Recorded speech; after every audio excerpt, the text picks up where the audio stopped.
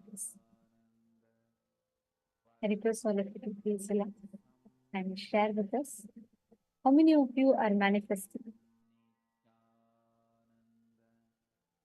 How many of you have manifested?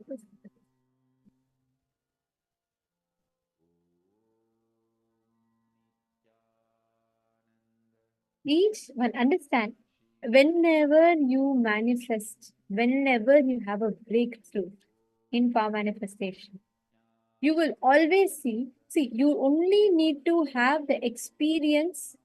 You just need to again and again remember inside you. You just need to remember the cognition and strengthen the deep feeling connection with the Guru.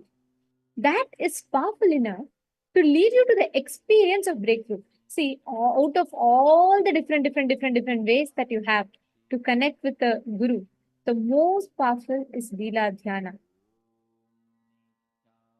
Now, understand, every one of you that are here, just by focusing and building your Guru Bhakti, it will lead you to have a breakthrough. It will give you a breakthrough in the very way how you cognize, how you experience power manifestation. So the best way, the most easiest way to manifest powers is Guru Bhakti. Just connect to the Guru and do the Leela Dhyana, and he will manifest through you. Swamiji will manifest through you and give you a breakthrough.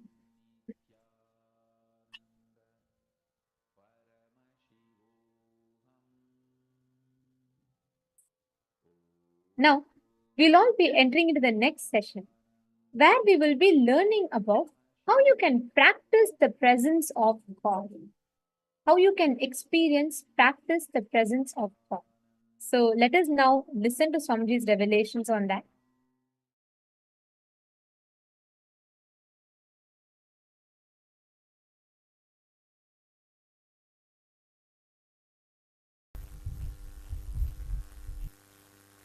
All right.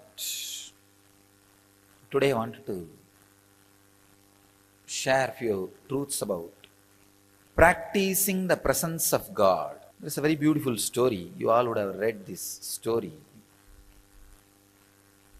in school. There was a guru and he had 10 disciples. There was one chief disciple, very brilliant and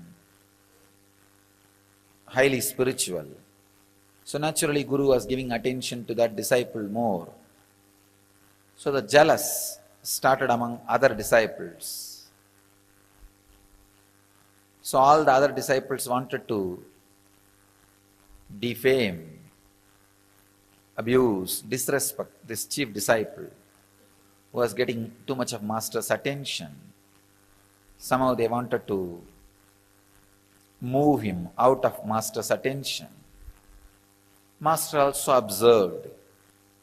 He observes everything, even though you think he sits with closed eyes.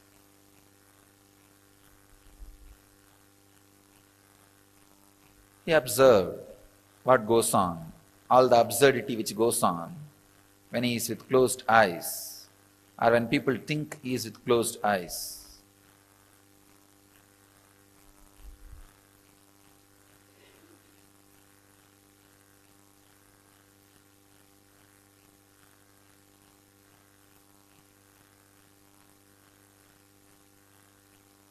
One day he wanted to tell all the disciples why he is giving more importance to the chief disciple, the sincere disciple. So he called everybody, kept a small test, giving each one of them one banana and telling them, go and eat in a place where nobody sees you, where you are not observed by anybody. All the fellows ran here and there. One ran behind the kitchen, one ran behind the sarovar, one ran outside the gate, one was hiding in the temple godown. They all ate and came back, except this chief disciple. He came back with the banana without eating it. All the disciples asked, why? You did not find any place. He just kept quiet. Master asked, you did not find any place where nobody was observing you. The disciple says very beautifully, it's a very small story. All of you would have known. Master, I am not able to find any place where God is not observing me, where God is not seeing me. I feel everywhere His presence. This story was known to all of you as a knowledge. Unfortunately, it did not become wisdom. The story has multiple layers of meaning and understanding.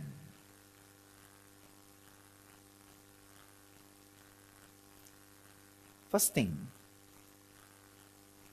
there is no shortcut for spirituality. There is no shortcut for enlightenment.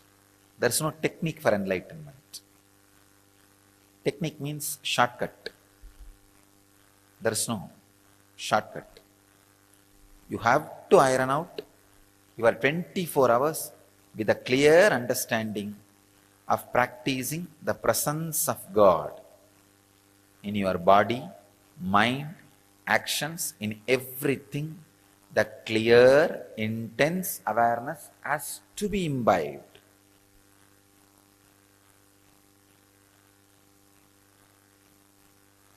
Second thing, whatever you experience as God,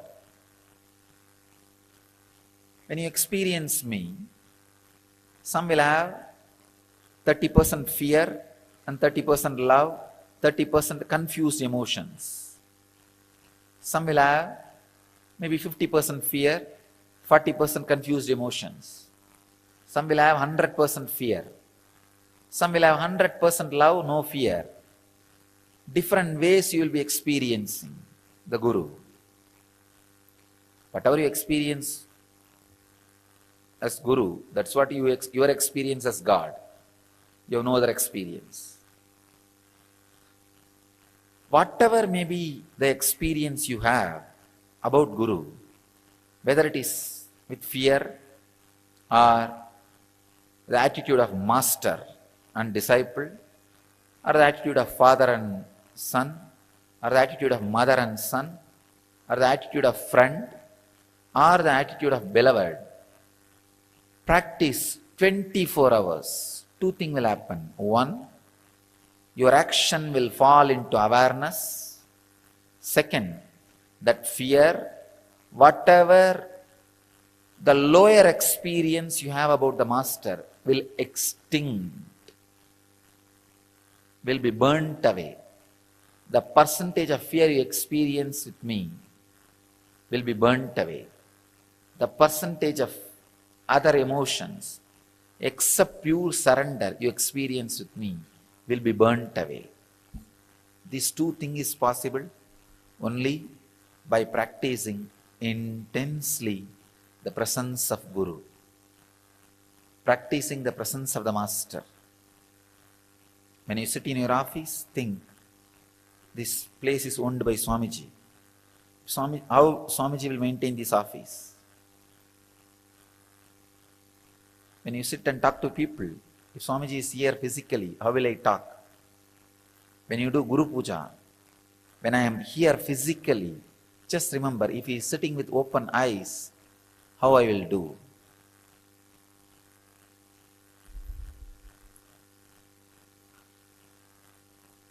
Practicing the presence is the only way. Is the only way. Only way. Your arrogant, egoistic logic can go on justifying, no, there is some other technique. Or you can go on postponing with it. That is what I call hypocritic loopholes. The air hole, air bubble in the copper wire will not allow the copper wire to be a conductor. Electricity will never flow. Same way, the hypocrisy between the relationship, when you practice my presence, the hypocrisy you handle, you have it, is like air bubble, will not allow the guru-disciple relationship to happen, will never, the presence will permeate, penetrate you. Practicing the presence with tremendous respect.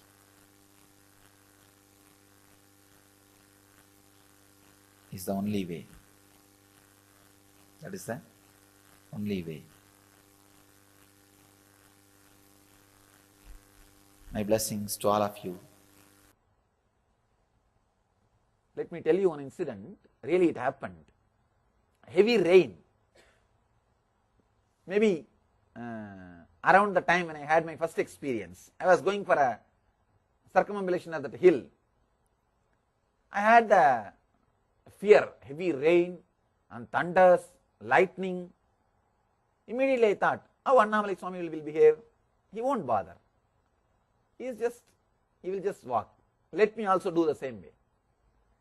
And I was walking through the traditional crematorium, where people are cremated in India, cremated and buried.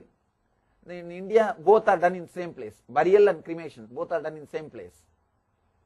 I was walking through that because when you go around the hill, you are supposed, that path goes through that crematorium of Arunachala, the city's cremation ground.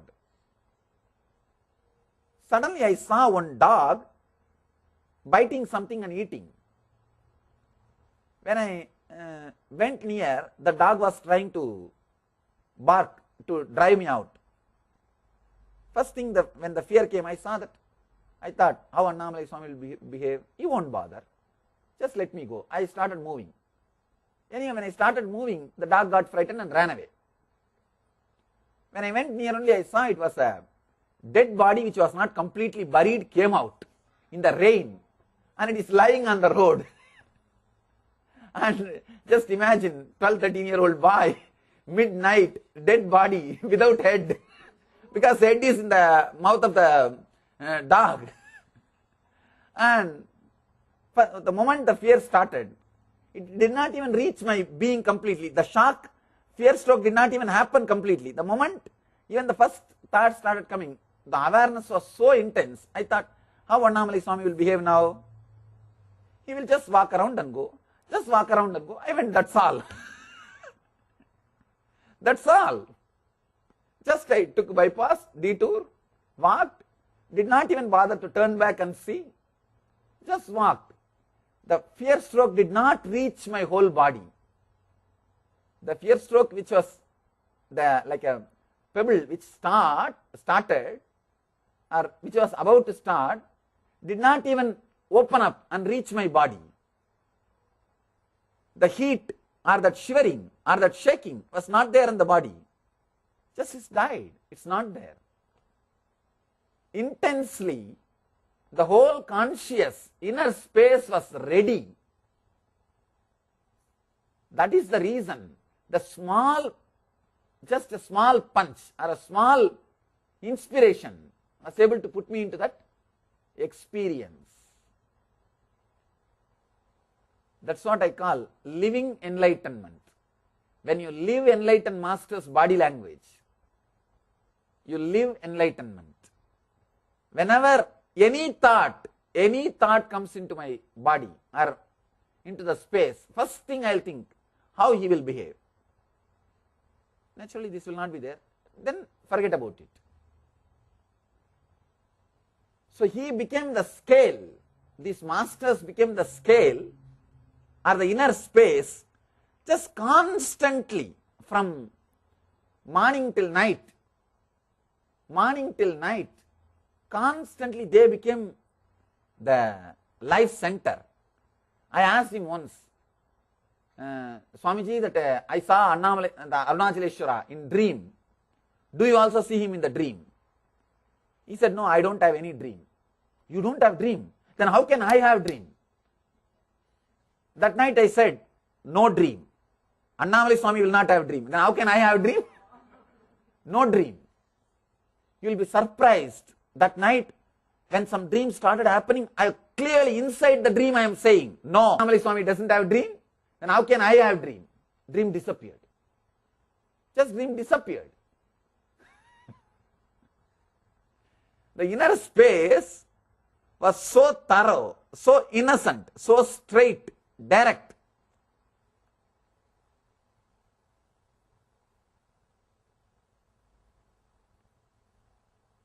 It just happened. It just happened. Even if I feel cold or anything, I will remember how he will behave. It doesn't bother, he won't bother. Then don't bother, over. There was no further questions, arguments inside. Om. Om. As the ultimate manifestation of Paramashiva's Bhagavan Nityananda Paramashiva Murti, I bless you all with Paramadvaita Anubhuti, with the Diksha, initiation, Anubhava, experience, Anubhuti of Paramadvaita Diksha, Paramadvaita.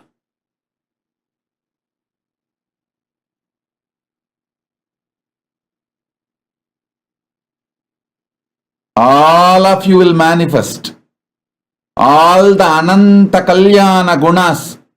Paramashiva is manifesting in this form and experience Paramadvaita oneness.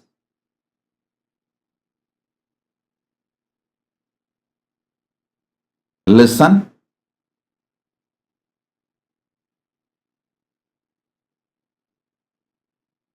Listen to this one powerful cognition.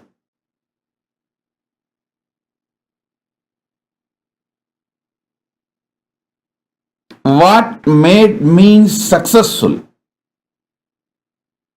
When my gurus tell me something,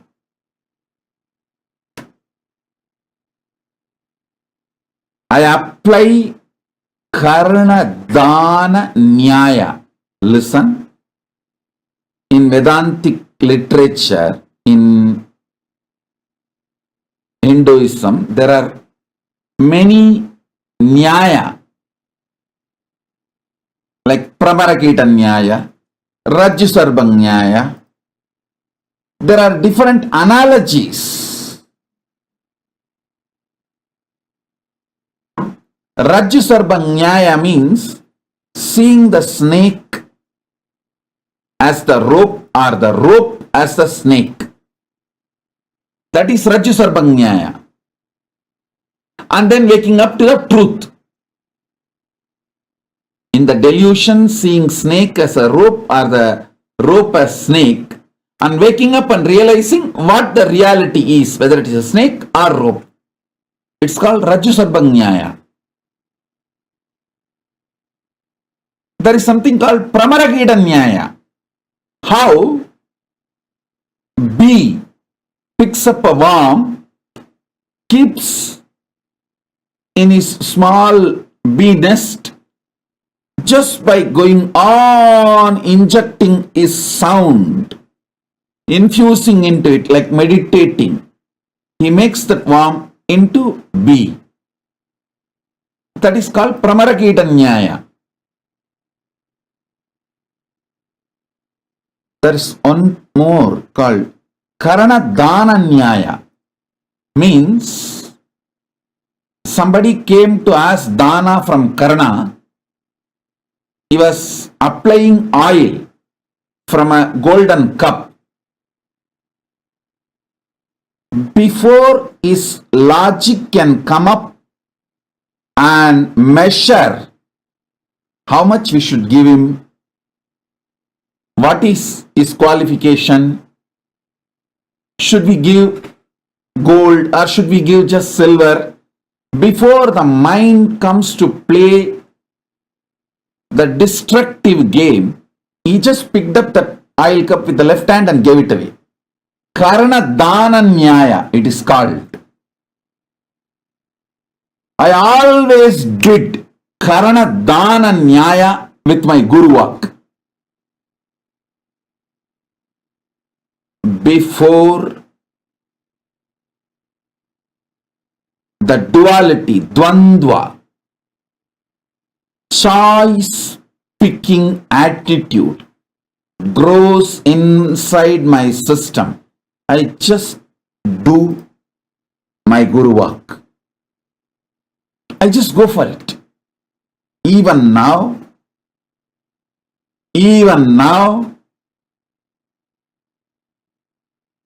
people who live around me, they can get to see this fun.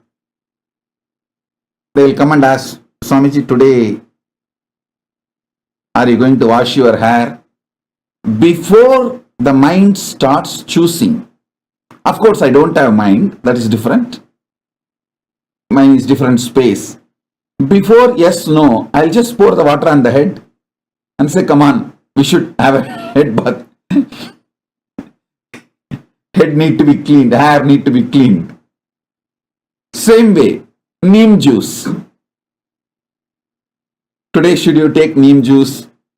Today should you take aritaki? Before the second thought can grow, I'll just gulp it. I'll just put the aritaki powder. That's it. No Brahmarakita Nyaya. No Rajusarva Nyaya. Only Karana Dana Nyaya.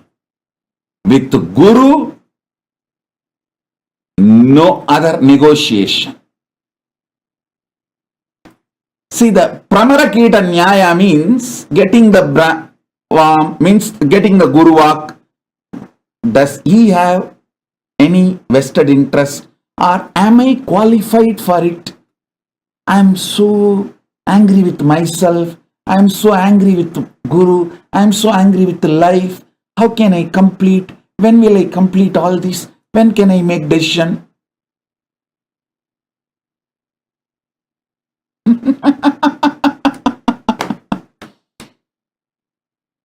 With duality, you don't need enemy. Your duality will kill you.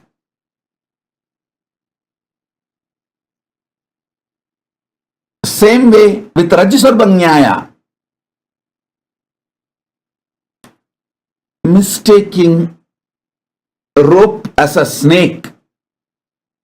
Rope is actually your protection, security. You can use it to drive the snakes out. If you take the rope and just whirl it around in the wind, that sound rope, the snakes will disappear.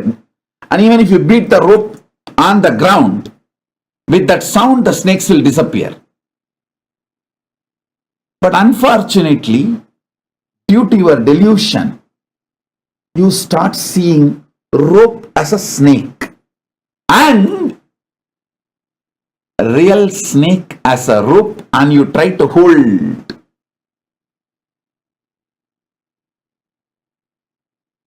Listen.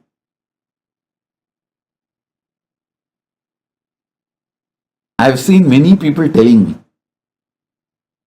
Swamiji, you are my life. The next sentence they will tell, I am so angry with my life. It means what? You are directly angry with me.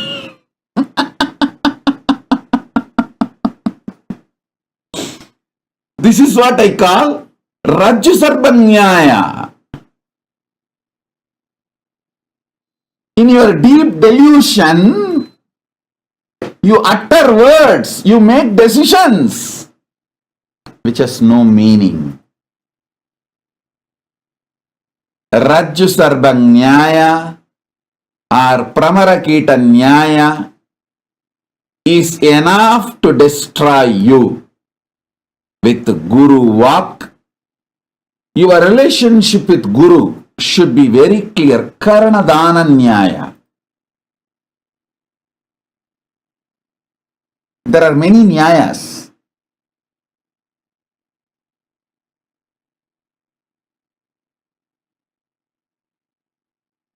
Listen, I have seen so many people. They will have such intimate relationship with my Atma Murti. Whole day they will pray, do puja and say, my life is for you. I am you, you are me. And all Paramadvaita conversations will go on. But when I actually appear and start talking, the whole negotiation table will turn, will change. The whole relationship will become different. Understand? Rajju Sarva Nyaya, Pramarakita Nyaya. There's one more Nyaya. Markada Vairagya Nyaya means a monkey will give up easily and jump from one tree to another. You may think, wow, what a great monkey. It gave up the mango tree and jumped into tamarind tree. No. In 2 seconds, it will jump from tamarind tree to another tree. So, the monkey's renunciation is not renunciation with the clarity or the correct intention. So, Markada Vairagya Nyaya will not work. Pramaragita Nyaya will not work.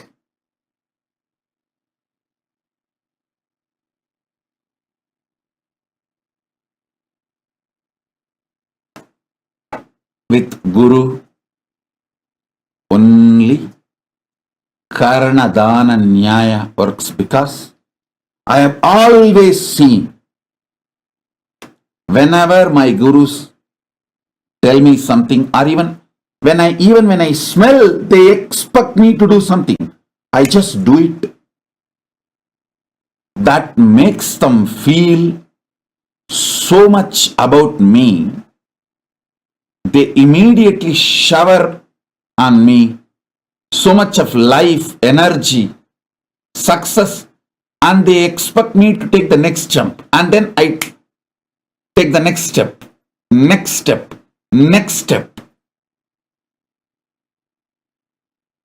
If you have lot of time to waste, then take up Markada Vairagya Nyaya. Markada Vairagya Nyaya means that monkey's renunciation. Or Pramaragita Nyaya, take it and sit with that. Oh, my Guru told me, what should I do? If I move my right hand, left knee may pain. If I move my left leg, right knee may pain. I don't know, there may be thorns on the way. My chappal is not that strong. Maybe should I get a shoe before learning to walk? Pramaragita Nyaya, Markada Vairagya Nyaya, Rajju Sarva Nyaya, all these are dangerous. All these are dangerous. When you relate with Guru, Karanadana Nyaya. Even if I feel my gurus expect me to do this, I'll just make it happen. I'll just first do it, finish it, get myself into it. Sometimes people who take care of me, when they come and tell me, I may be sitting, seeing my everyday administration or messages, responding. When they come and tell me, Swamiji, today you should wash your hair. Should you or should we postpone? Wait. Before I answer them, I'll just pick up the water tumbler next to me and I pour it on my head and say, okay, now already wet. Let's do the hair wash. Same way, neem juice or the haritaki, any of it. Karana dana nyaya.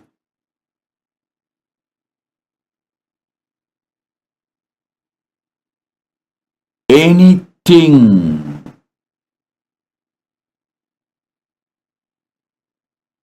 I am supposed to do,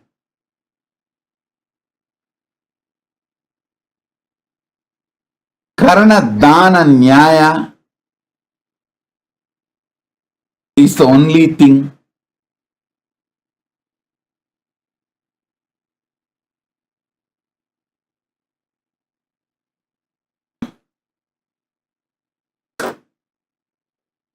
before second thought grows. Do it. Every time you behave ferociously with your patterns and break, you manifest at least one power of Paramashiva. Listen.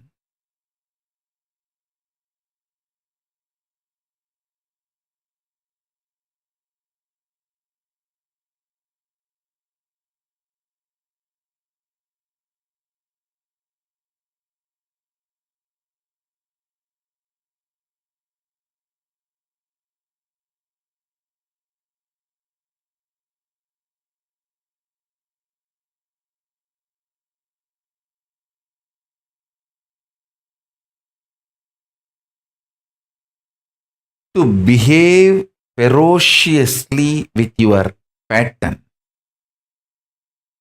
you don't need anything other than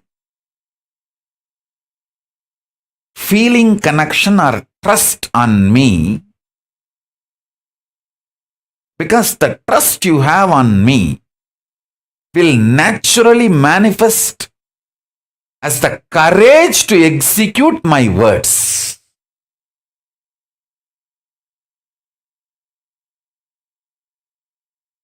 That is the way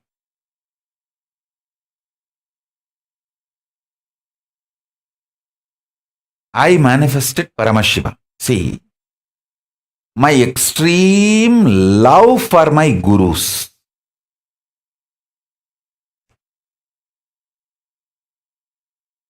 my extreme love for my gurus.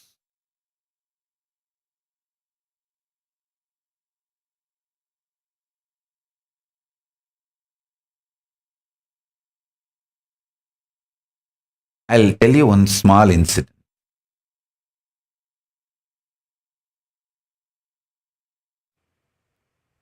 One day, I took lunch for Arunagiri Yogeshwara.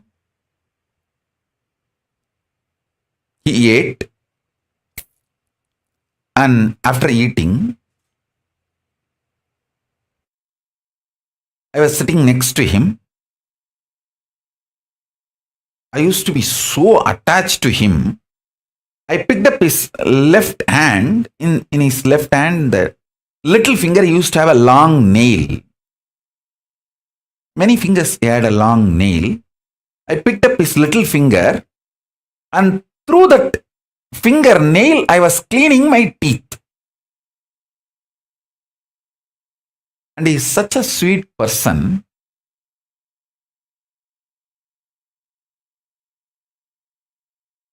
Not only he did not stop me, and not even showing any irritation or any difficulty in his face. I was having his left hand in that little finger, that nail I was using, and cleaning the teeth.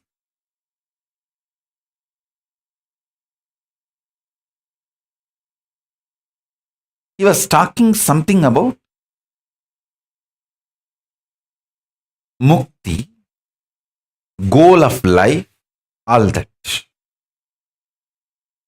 I was deeply listening and same way using his left hand little finger nail, and not that I did not cut the nail. With the holding the whole finger, I was cleaning my teeth using his little finger nail.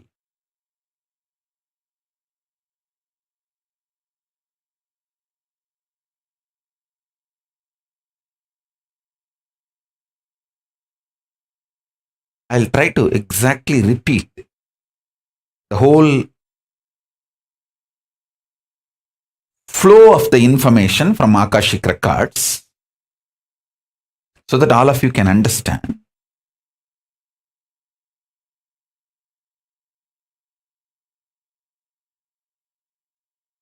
He asked me, what you understand as mukti, liberation?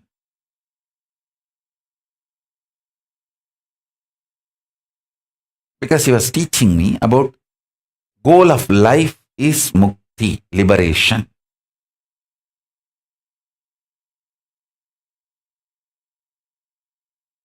I told him that I should become one with Arunachaleshwara. Arunachala is the word I know as the ultimate.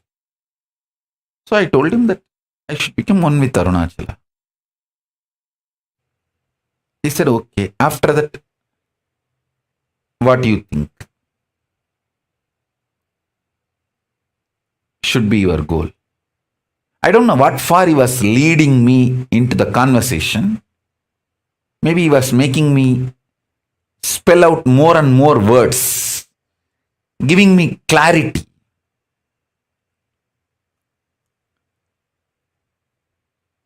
So I told him that if I become one with Arunachala, whoever remembers me will be naturally remembering Arunachala, so they will also get liberated. Because Smaranat Mukti Arunachalam.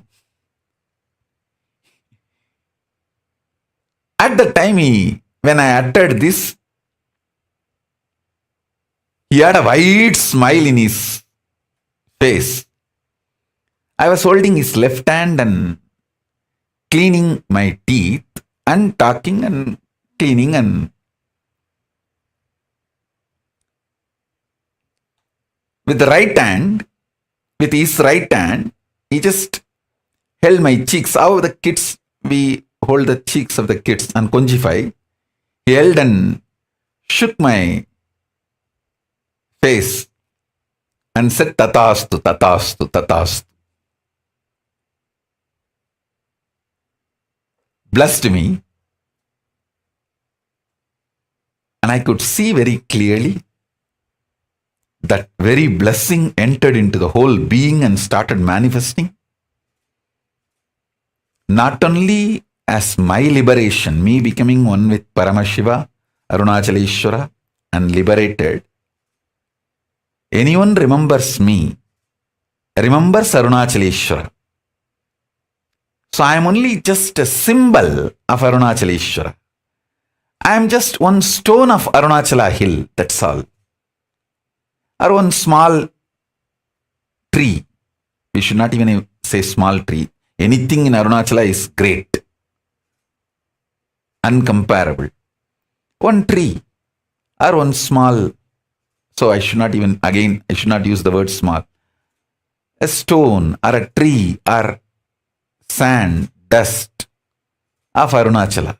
That's all.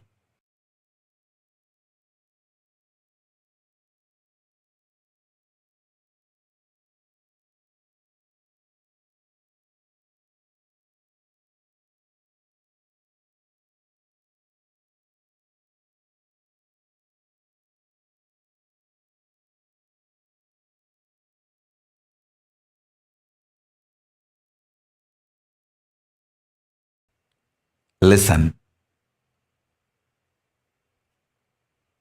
My love and feeling connection with my Guru and Guru Parampara gave me the strength, courage, sacrifice needed to break all the patterns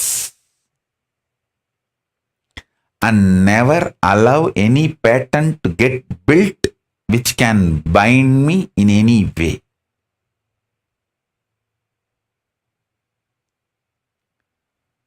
Guru Bhakti as a direct utility value. I tell you, I have seen thousands of cases.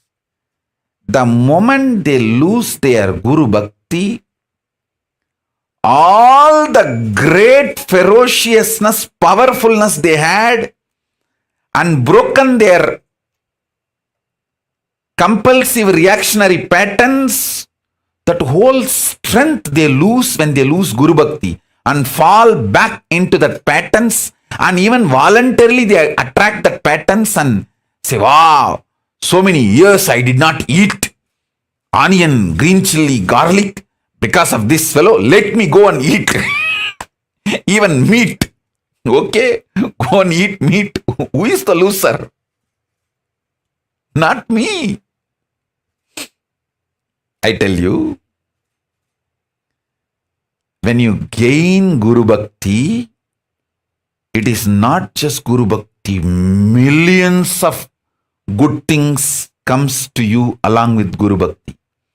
Same way, when you lose Guru Bhakti, millions of things go away from you. Millions of good things go away from you along with Guru Bhakti.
Very beautifully revealed to all of us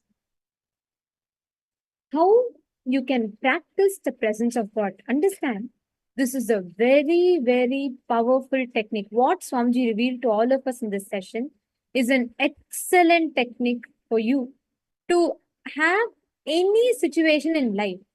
Any situation in life, when you practice the presence of God, you will see beyond your capability, beyond your, like many times where even you cannot do something, you will manifest the ability to handle even the most toughest problem of your life with grace and courage.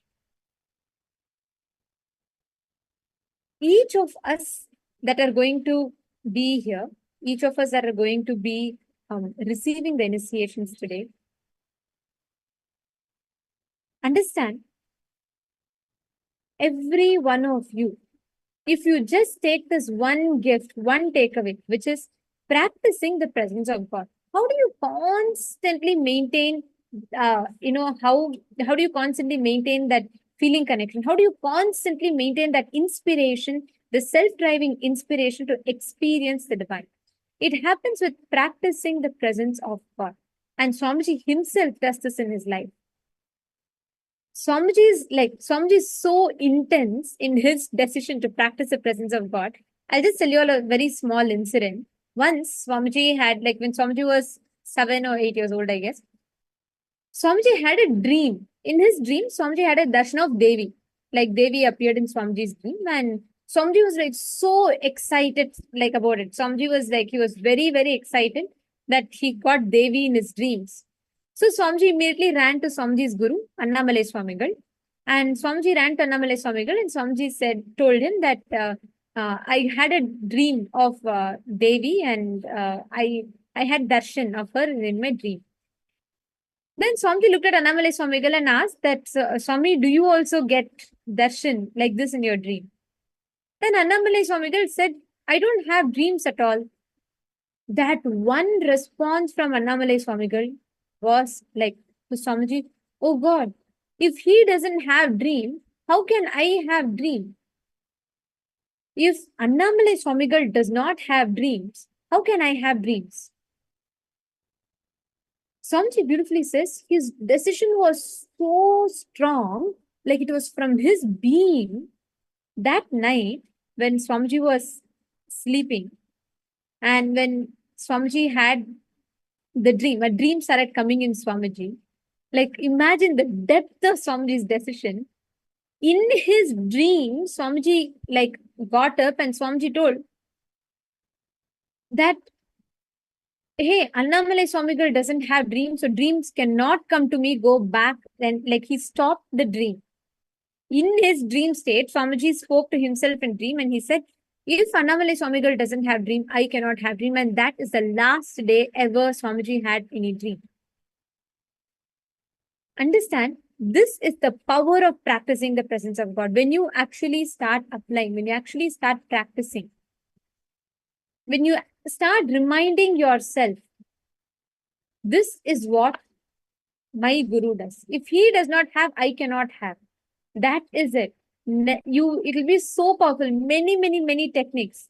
You can try all sorts of things, but this is the most powerful way you can experience any powerful cognition immediately as your experience. Swamiji himself says that Swamiji used to constantly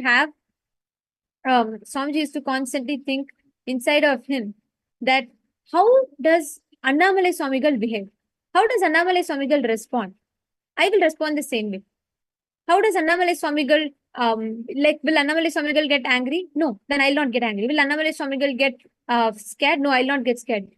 Swamiji's decision was so strong, so powerful. That is the power of practicing the presence of God. All of you in your lives, in your everyday aspects of your life, just look back and see, what are your strongest patterns? What are your strongest situations where you feel powerless, you feel weak, you feel helpless? In all those situations, apply this one truth, practicing the presence of God. And it is the most powerful. It is the most powerful way in which you can overcome any situation in life. How many of you are understanding this? How many of you are clicking with this? Each of you can experience practicing the presence of God in your lives.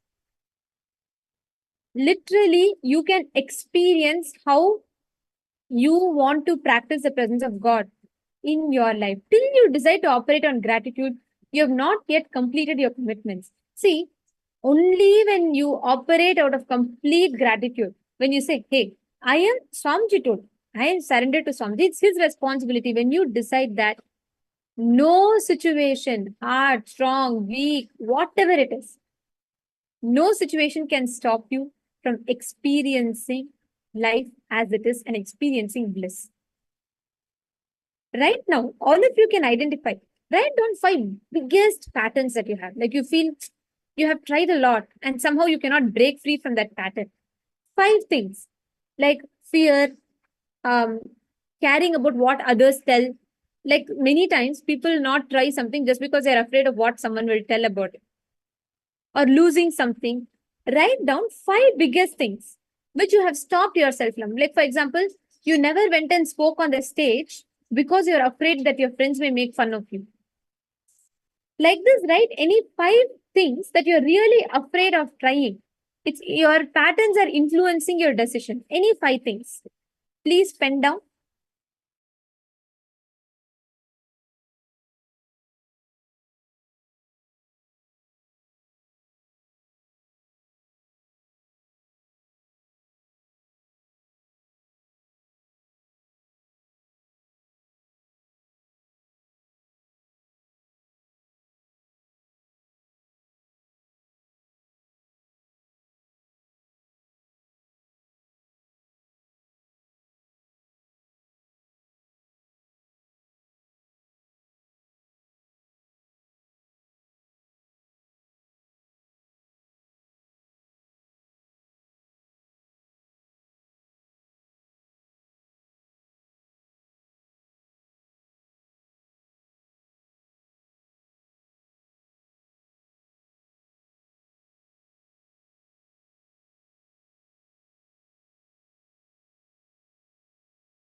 Yes. Now, for all the 5 problems that each of you have written down, write down, see, look in and analyze how can you practice the presence of God? How can you practice the presence of God? Which means in each of those situations, actually look in. I'll tell you on a very, very powerful experience that I had in my life. I used to always have fear of public speaking, right? And I used to not be comfortable or confident in going and talking in front of people. I always had that resistance.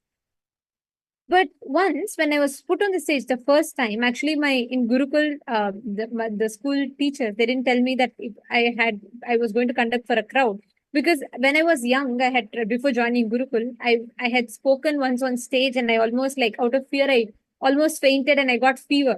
It was that bad. So after that, I developed a fear that I may faint and I may embarrass myself. So I was always afraid of going on stage, right? And once when one of the Gurukul principals, she had put me on stage and she was like, okay, she said, you're going to do demo. And I thought, okay, maybe it'll only be 2 or 3 people and I can manage. I thought within the stage, I saw 2, 3 chairs being put. So I thought maybe it's a VIP who's going to come and we can, meet them within the stage. And I'm not going to conduct a program or something. As soon as I go and stand, the screen opens and there are some 500 people sitting physically and a huge number of people sitting online. I was like, oh my God, what am I going to do? That was my biggest fear, one of my biggest. And at that moment, very beautifully, my school principal, he reminded me, he said, hey, you're Swamiji's daughter. How can you have fear? You just let Swamiji flow through you and you do, that's all, whatever Swamiji flows through you. And at that moment, I said, okay, am I going to speak or Swamiji is going to speak? It is Swamiji who's going to speak. Then how can I have fear? No fear. And I started speaking. I thought, okay, I'll speak only for 2, 3 minutes quickly and let me finish it. I started speaking, and almost for the next 40 minutes, I conducted it by myself entirely. And I was able to answer people's question. And from there, I'm here till conducting programs, everything. The fear just left me. That is the power of practicing the presence of God. How much of a small it may be. Sometimes it'll be just you really want to take help in having Haritaki every day. Just tell, hey, Swamiji told, that's all, let me do it. Whenever you practice the presence of God, whenever you connect to Swamiji and when you do it, even the biggest patterns that you have, you will see how you will be able to break the patterns in the most simplest of manner. All of you can try it right now. Okay. All of you have written 5 points, right? Now, can I request all of you, whenever that 5 patterns come inside you that you have listed down, revisit those patterns and write down how you're going to deal it as practicing the presence of God, which means in all those situations, look in and write down, I am having fear right now. But if Swamiji is there, what will Swamiji do? Will Swamiji have fear? No. Then no question of fear for me. Will Swamiji be lazy to do yoga? No, he will never be. He will just jump up and he will do yoga. Then I will also do it. In every aspect of your life, practice the presence of God. Look in, write down and say, what will Swamiji say? Will Swamiji entertain powerlessness? No. Then drop your powerlessness and decide to revisit that entire situation. I'm going to request each of you to do this. Revisit every pattern that you've written down. Address it from this perspective. Your biggest fears, your worst pain, your biggest suffering, revisit it from this perspective. Please start. Take 5 minutes and I request all of you to revisit.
Yes.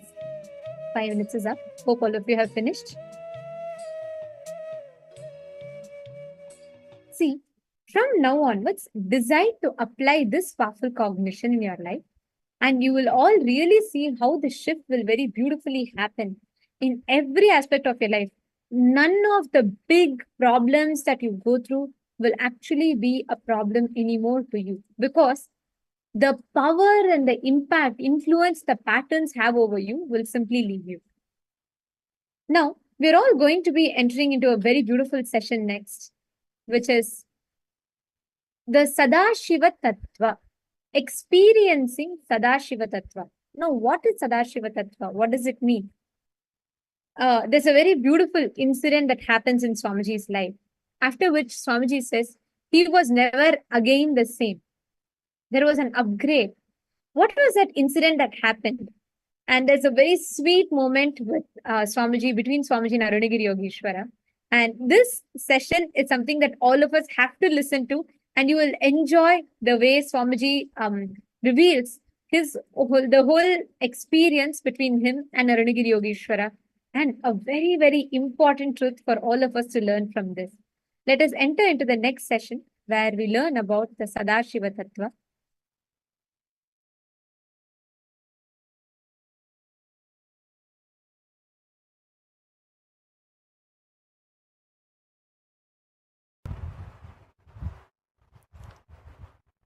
Paramashiva's message directly from Kailasa. Realize the Sadashiva Tattva in you, knowing death is your dimension.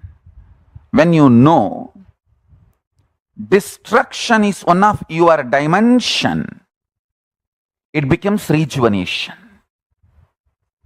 When you know you put yourself in delusion, you get out of delusion. Listen. Assimilating, understanding death or delusion is not forced on you, but extensions of you which you forgot as your own manifestation empowers you. All my kids, listen. This lesson will make you as me.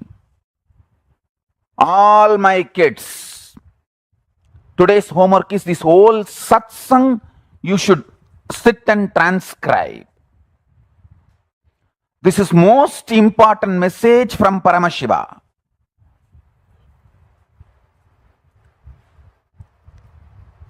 Listen.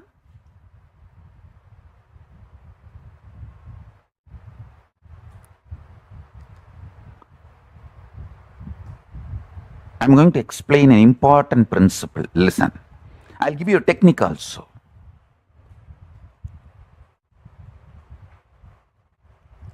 Death is happening continuously in all of us in multiple level.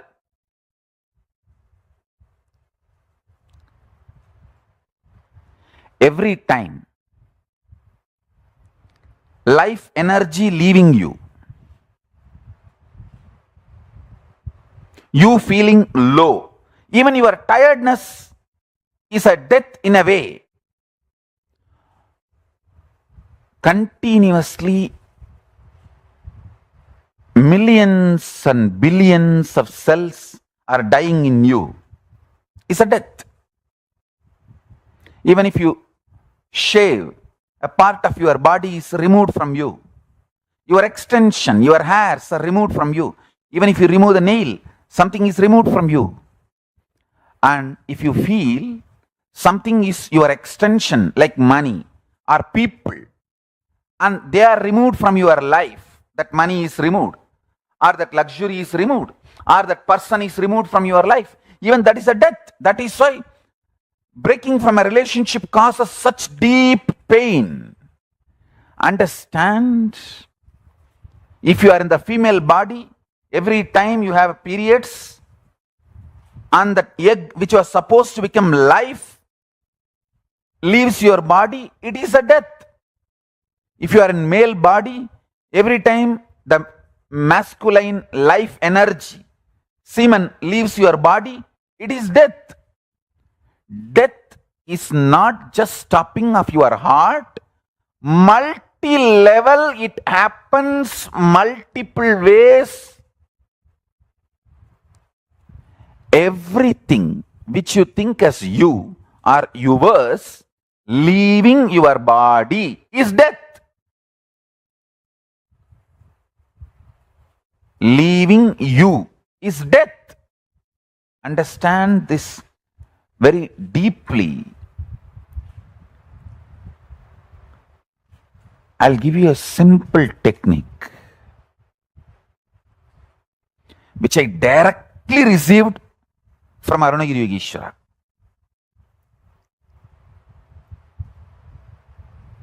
See, Arunagiri Yogeshwara is like literally my uncle, a very friendly, sweet uncle with whom you can tell everything. I'll tell all the gossip stories of Tiruvannamalai. It's not that I had only serious talks with him about enlightenment, cosmos, prapancha. No. Many times I'll go and tell, I heard this person is having that person as a keep, and this person ran away, or that person died. All these village rumors, gossips, I'll go and report to him. Once I was reporting a death which happened in village, local village, to him, and said that a lot of people have gathered. This elderly person is dead. So slowly conversation turned towards death. And I asked him exactly what is death and what is its impact on the life. Of course, he gave me many wonderful understandings, realizations, including the experience. He showed me how the life moves and all that. Now, I wanted to give this one important part to all of you. I asked him how to conquer fear of death. He stretched his hand and said, anything he asks, will you give? I said, what? How can you even ask this as a question? It is yours. Please tell me. He said, give me your life. I said, whatever I know as life, I experience as life, I feel as life, it is yours. I put both my hands and held his hand and put my head on his hand. And he said, now you are dead. And actually I saw everything stopped functioning. I don't know how long the time was. The next I heard is, I am alive in you from now. And then he said, now I have given this life to you. Everything you have now from this moment is a bonus.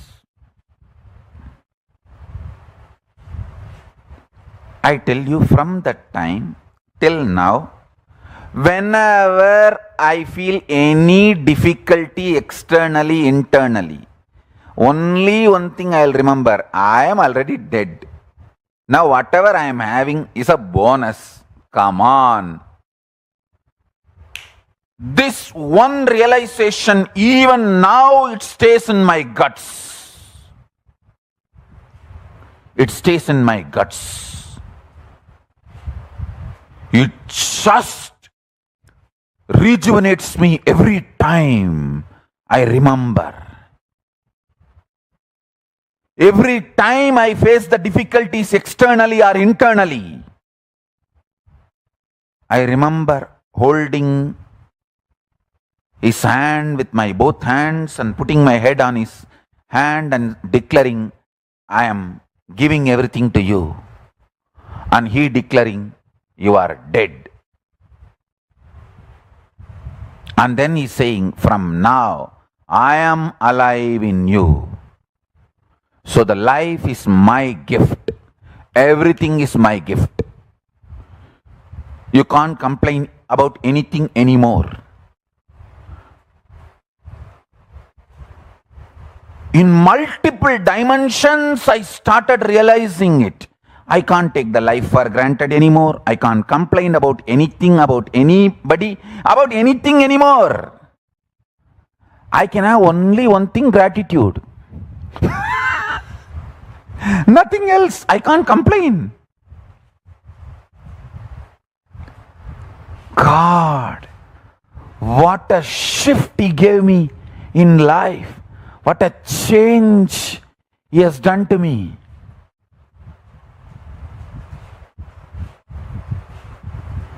My whole cognition system, I tell you, it is like I realized the third phase of Sadashiva in me. See, last few days I am explaining Paramashiva, 36 tattvas. I explained Shiva Tattva, Shakti Tattva.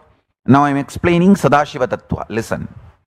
How to make Sadashiva as part of you. How to realize your Sadashiva Tattva. Listen.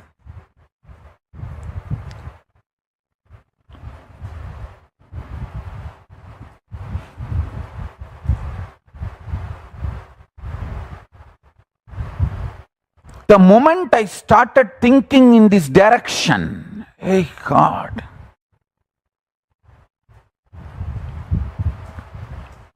I can't complain about all the external attacks I am facing.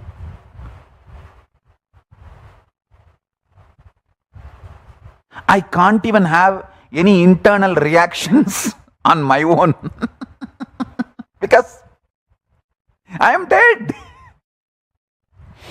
I've already given me away to Paramashiva. So everything is just a bonus. I do not know whether it's a trick or a treat. You call in the West, na, trick or treat. I do not know whether this is a trick of my guru or treat from my guru or treat. I do not know, but it is too tasty, delicious. Listen carefully. I am not speaking for millions of people. I am speaking to few of my beloved disciples, my kids, people who have deep yearning to relate with me, like how I related with my Guru Arunagiri Yogishwara. I am speaking for those of you. Now I am stretching my hand. Whoever is ready, dare to do what I did to my Guru, with my Guru. See, my Guru stretched his hand and asked me, hey, are you ready to give anything I ask? I simply said, what is this question? Anything you ask is yours. He said, give your life to me. Of course, I do not know how to give.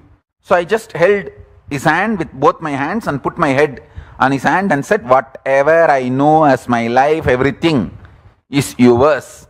I am giving. Please take it. I know one word he uttered. The last word I heard, you are dead. Then there was a break. I do not know the time, how long there was a break. Then I heard his voice. Now I am giving my life to you. Means I am manifesting in you.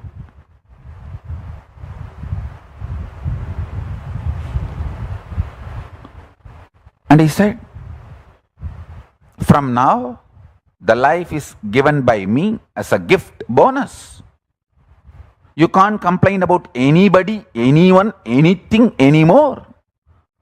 You can't take life for granted. You can't be afraid.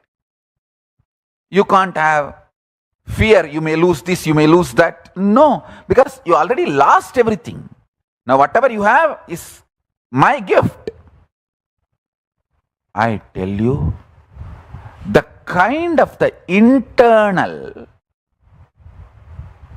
powerfulness manifested in me with this one incident, how my whole system got reorganized, how my whole system got powerful cognition.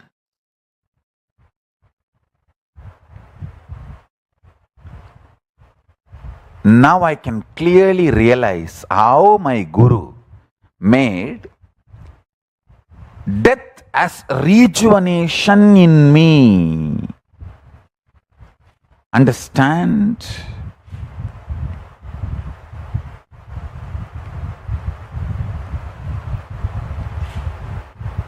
Even now, in my very guts, that strength he infused is alive, living. Every time the external situations literally like mountain falls on me, I just know I am already dead long before.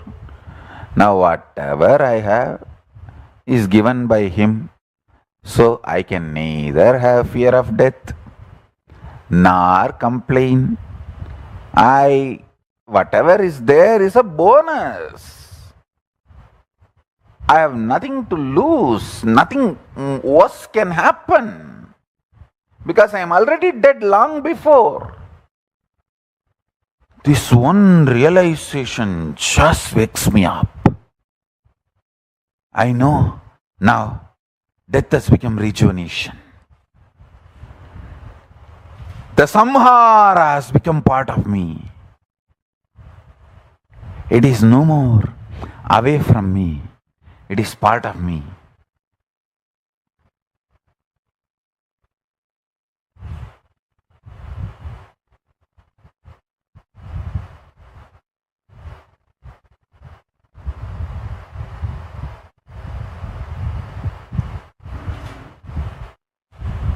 And I still remember, it was on one Amavasya day. So after this incident happened, he told, come on, let's go to the temple tank. In temple tank, the Brahmins and Shivacharyas, they do Shraddha for their ancestors. And even if the village people come, they do rituals for them. Very rarely, only on important days, it was allowed to be performed on the temple tank. So that day, that performance was going on. I still remember he took me there, made me sit, and made me perform Shraddha to myself. And then he also gave Shraddha to me.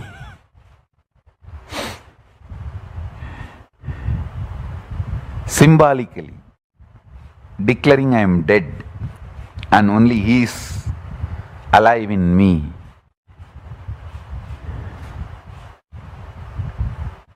Listen. Whether it is a trick or a treat, or tricked treat, it is delicious to live in the body where he is manifesting. It is so delicious to experience life where he is manifesting. Hey, listen. The most beautiful thing in Guru Sishya Parampara is Guru never gives commandments.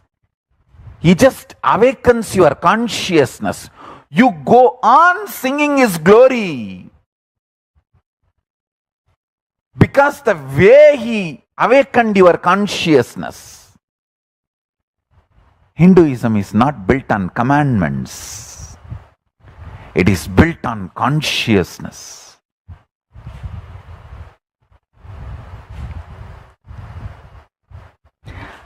I cannot just narrate this experience as my own, claim any supremacy by removing my guru,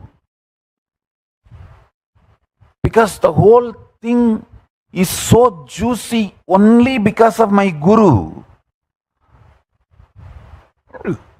Book-based traditions end up in commandments and dull, diluted, sometimes even deluded. Guru Sishya Parampara based traditions, most juicy, delicious.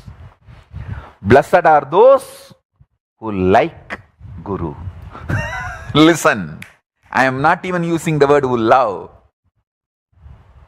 I am using more raw word, who like Guru. Blessed are those who enjoy their gurus.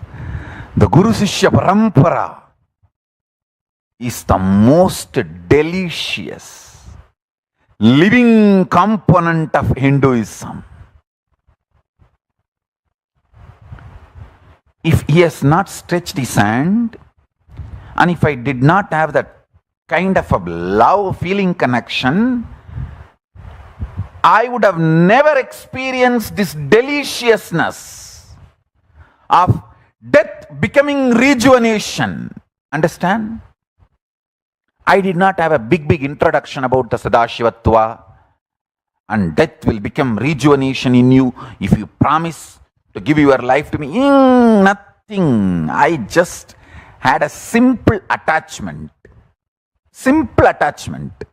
and simple obedience.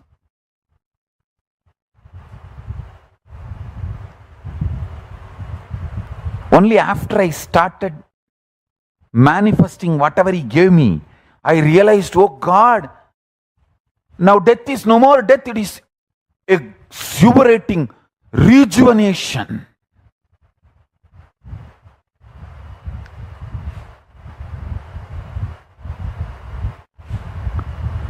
Everything in my body became alive.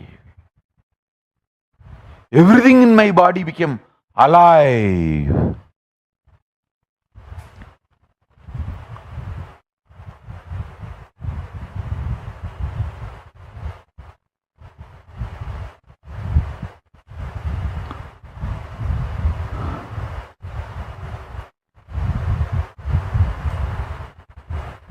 I'm going to stretch my hand to all of you today. It's my promise. Because I am responsible to do whatever my gurus have done to me, to do the same thing to you all, my disciples. Whatever my gurus have done to me, I have to do it to all of you who want to be my disciples. See, you have a freedom to be my disciple or not to be my disciple. That is up to you. But the moment you decide to be my disciple, I have the great responsibility of whatever given to me by my gurus, I have to transmit it to you all. I can't be impotent guru.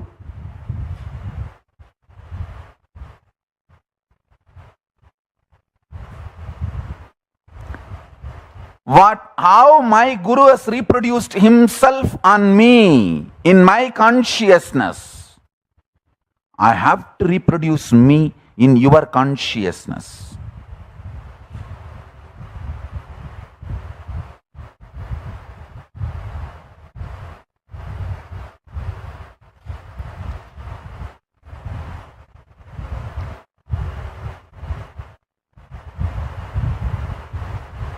That is the way the Guru Sishya Parampara is kept alive. The Guru Vali Parampara is kept alive.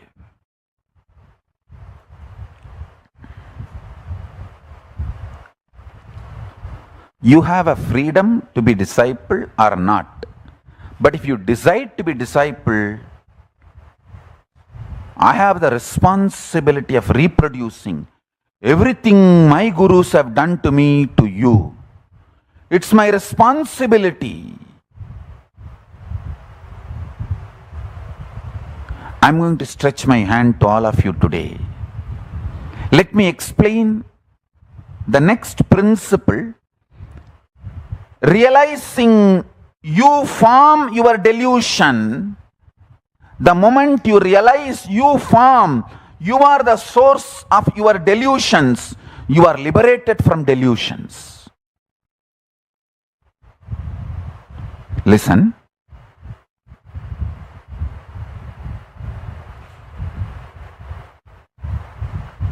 I'll give you a very simple technique.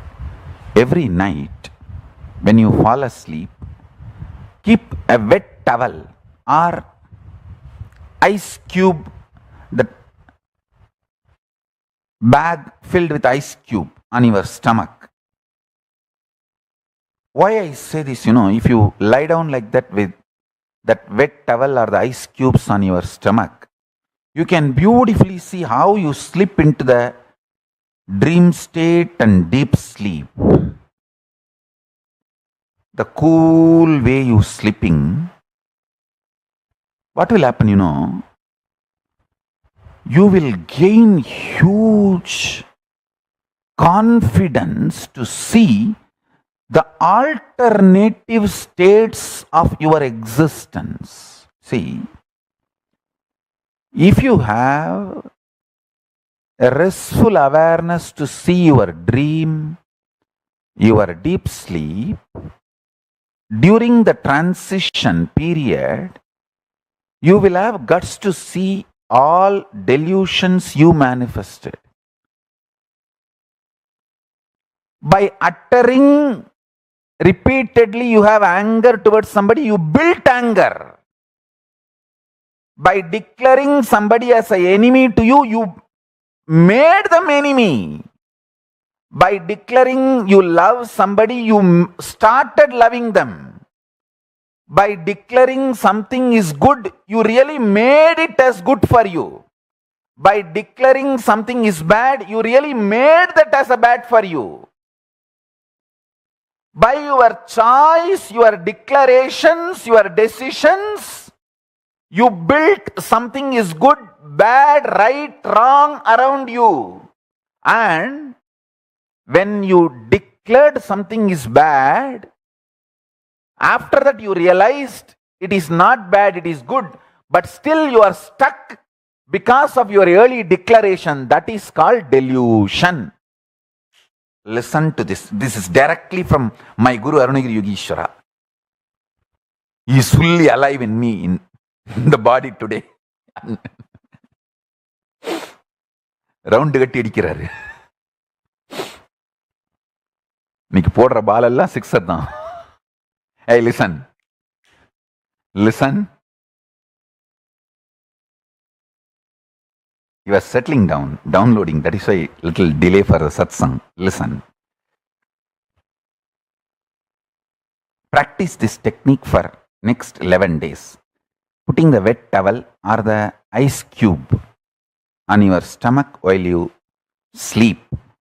This will help you to fall into the altered states of consciousness very smoothly. You will have the guts to see how you formed your delusions. How you formed your delusions. By declaring something is bad, you started hating it. By declaring something is good, you started loving it. By declaring you love something, you started loving it. By declaring you hate something, you started hating it. By its own existence, nothing is good, nothing is bad. Your declarations and decisions, your decision to be arrogantly, stupidly sticking to your decision, even knowing that your decision is wrong, is delusion. See, because you declared this is bad, and you started feeling it is bad, and you decide because you declared it is bad, you are going to stick to that decision, it is bad, is delusion.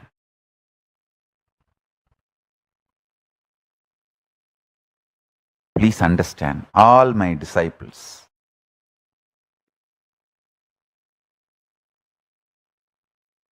all my kids, all my beloveds, understand, all of you are my beloved. Please listen, I have nothing to gain from you all. The only thing I need from you all, I want from you all, I enjoy is that sweet bliss, love tears you have in your corner of the eyes when you see me. That's all I enjoy. Understand that just for that, I work day and night continuously with all my integrity to my Guru, Arunagiri Yogeshwara. I am telling you, today sit and internalize this one idea, this one powerful cognition. Hey, how I declared certain person in my school is a bad guy, and how I started hating him or her. Even after some time, I realized that person is not bad, but because I decided he is bad, I wanted to stick to my decision arrogantly, stupidly, and continued it. Realize those small delusions. You will understand the big delusions you developed in your life, you are responsible. Hey, start with this small homework. When you understand, hey, every delusion in my life, I am responsible. Suddenly you will see, if you have 100 delusion, more than 80 will lose its power over you. Don't worry about the remaining 20. It will slowly melt down. Just by realization, 80 will melt down.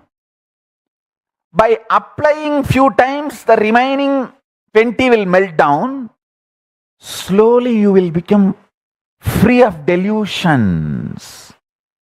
When I say slowly, it's not that you need years for this. If you just have a simple attachment to me, it will not take more than few days. By the time you do that wet towel, samyama,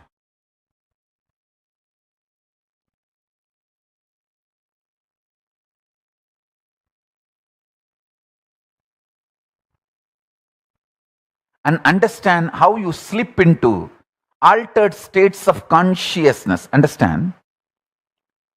From the waking state, whether you go up, turiya, turyadita, or down, sushupti and swapna. See, Jakrat is the waking state. From waking state, whether you go to awakened or alive state, turiya, turyadita, or the swapna and sushupti, dream and deep sleep. Whether you slip into this too or that too, it is altered state of consciousness. If you can smoothly slip into these states, you will realize all your delusions are your manifestation.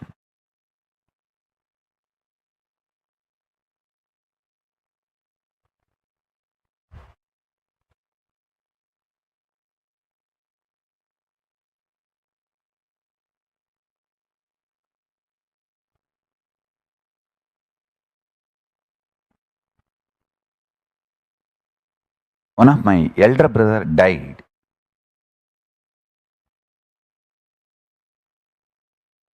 By accidentally falling into the village well.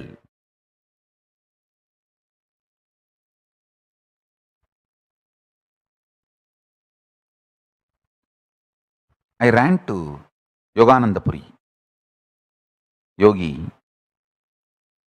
and told him that how much he would have struggled. That elder brother was very close to me and he was like my first secretary.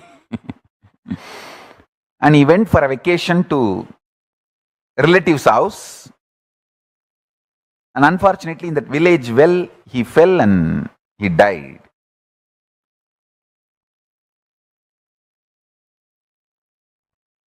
When I went and told Raghupati Yogi,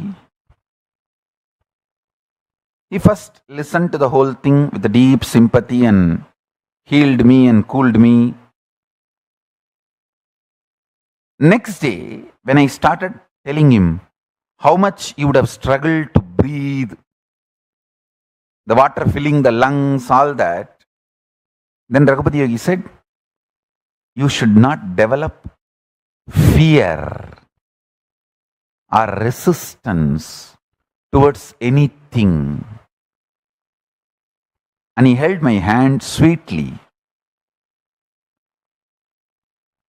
and made me go through the visualization of me inside a water body, water filling my whole body, lungs, me not able to breathe, only water is filling my whole system. I saw very clearly the fear breaking. The fear of getting drowned is one of the most important fear. It's not that I'm going to jump into the water now and get drowned. No. But I am free from that fear of getting drowned once for all by his guidance and the way he led me into that process and liberated me. Understand? 99.99999% of you are not going to drown and die in your life. But 99.99999% of you have deep fear of getting drowned, and due to that fear, never live fully. Understand what I am saying. You are not going to get drowned and die, but you are filled with that fear of getting drowned. That is what I call delusion.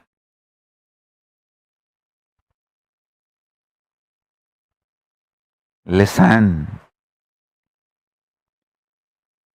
The multiple delusions you have about life, people, situation, nature, humanity, prakriti, jiva, Ishvara, Jagat, about everything. Understand you are the source of the delusions. You will be liberated from delusions. You will be free from delusions.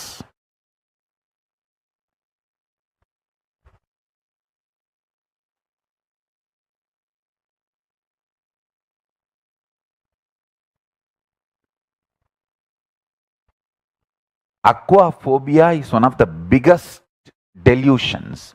Unwarranted, irrational fear of water. I tell you, all your phobias are unwarranted and irrational.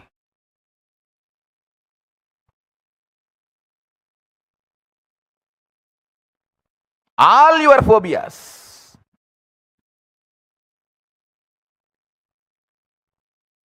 Thou shalt not entertain fear, engage with phobias. It's not commandment. It's revelation for you to be making it as realization. Thou shalt not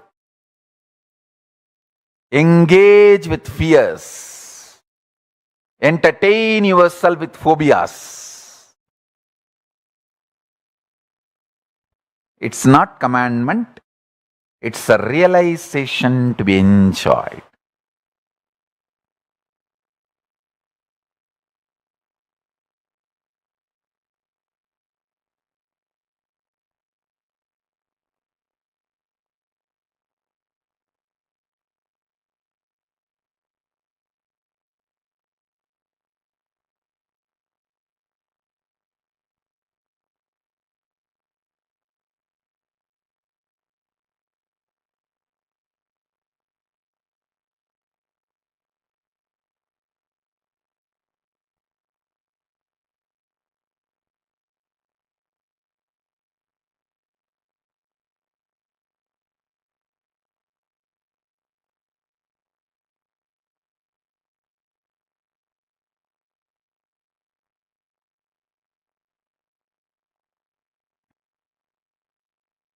understand how much you enjoy creation,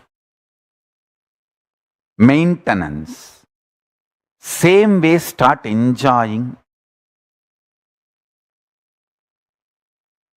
rejuvenation and delusion. Listen, when you start realizing you are already dead, nothing more to die, death will become rejuvenation. When you know you are responsible for your delusion, you just liberate yourself from delusion. I tell you, start uttering, even if you look like a cranky, loose, start uttering, everything is good. Go on telling everyone, it is good, it's okay, it is good, I love it, I'm loving. So joyful, so sweet. You don't know. By declaring, you made that as reality, you make that as a reality. This is exactly I teach my kids. How my guru did to me. All I will do is, with my kids, I'll talk, tell, some way finally make them understand to declare, hey, this is good, this is right. That's all. Once they start declaring, they will just start manifesting. They will be out of delusion. I tell you,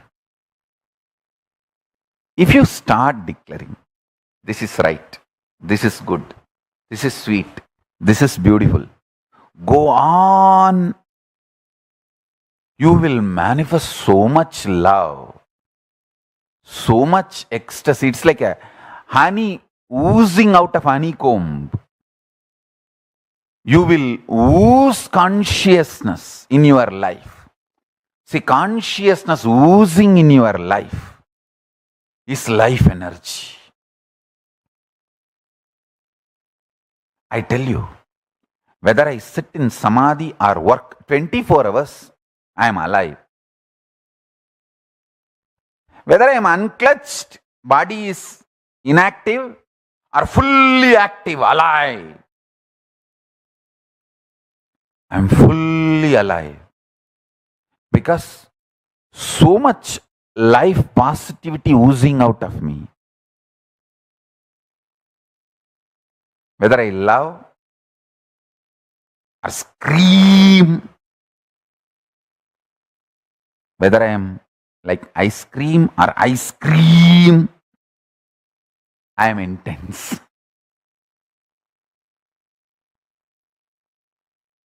Whether I am like ice cream or ice cream, I am intense.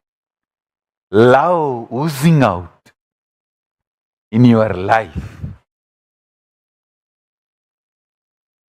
I tell you, love oozing out in your life.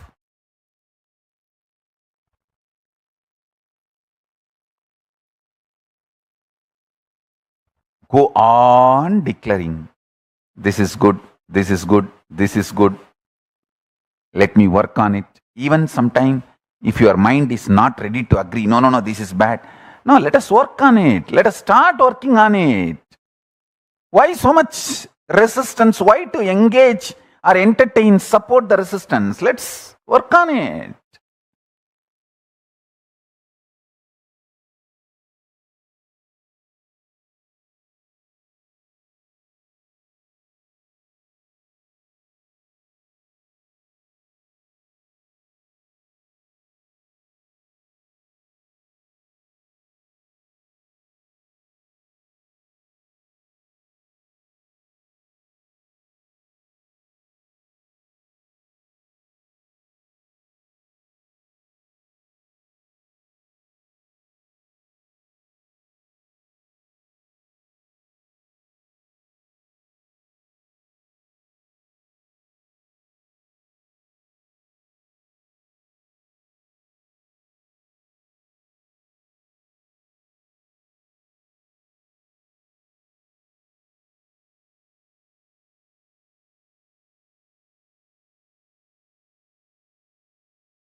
some of the greatest sacred secrets of Paramashiva's existence. Understand? By knowing these great sacred secrets, truths about the existence of Paramashiva, you will become Paramashiva. Paramashiva, the cosmic existence,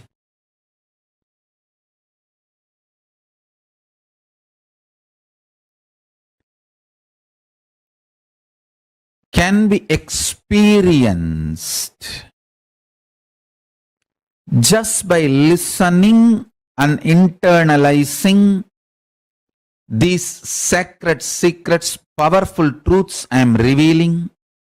So please listen intensely and carefully.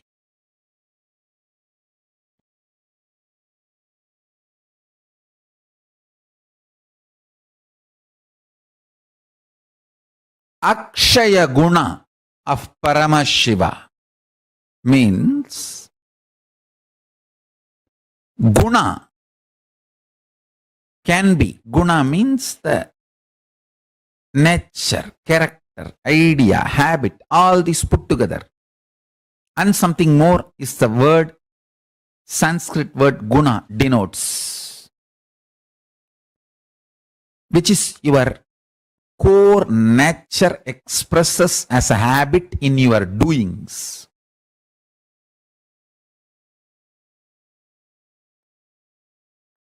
Nature in your being, habits in your doing is called guna. Actually, the word Sanskrit word guna means little more than all these English definitions I gave. Character of your being, habits of your doing, all put together, and something more is guna, nature. Akshaya Guna means the nature of something which does not get destroyed. The Akshaya Guna of Paramashiva, which does not get destroyed. Please listen. The Guna of Paramashiva, which does not get destroyed. The nature of Paramashiva, which never gets destroyed. If you understand that, that nature is so exciting, inspiring, your whole being will just get sucked into it. I'll tell you one incident with Arunagiri Yogeshwara. He used to initiate me in multiple spiritual practices, powers. Sometimes will make me do a very, very challenging, difficult things as tapas, as penance, as practice. But when he initiates me, he will take the power he is giving it to me from my being and give it to me. He will show me very clearly, he is taking it out of my being and he will give it to me and ask me to start operating it, manifesting it. Once I asked him, Swami, you are here, you are only taking it out of my being, and whatever you are giving me is already in my being, then all this tapas, the strong training, heavy training, is this needed? He told me, this training is not for you, but for you to know how to train your disciples, the next generation. I tell you, how much I was devoted to my gurus, I am more devoted to my disciples. How much I was devoted to the training I received from my gurus, I am more devoted than that to train all of you. Listen, how much I was devoted to my gurus, I am more devoted to all of you, my disciples. How much devotion and tyaga I had to get trained by my gurus, I have more tyaga to train you all. In these 45 years, I can say one of the most important thing kept me as me without losing me. Kept me as me is the training I received from my gurus, devotion I had towards my gurus, and the dedication and tyaga I had to receive my guru's training,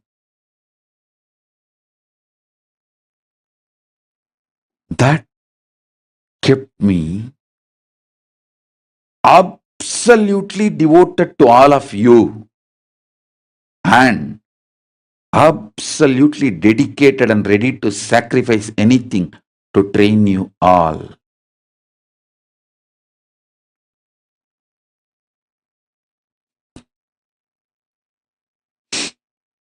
Whatever I went through never made me lose me. Of course, I cannot lose me. That is from the angle of that Paramashiva Swarupa. I am explaining to you all from the angle of Nijavatara. So understand,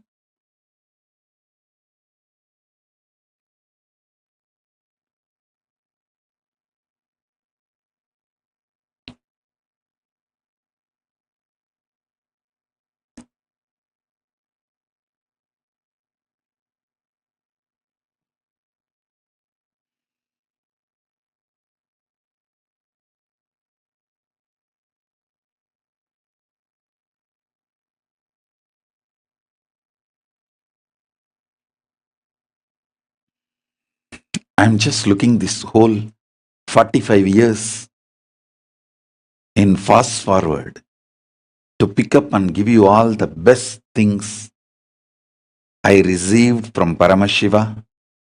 But I am talking about what is directly going to be useful for you.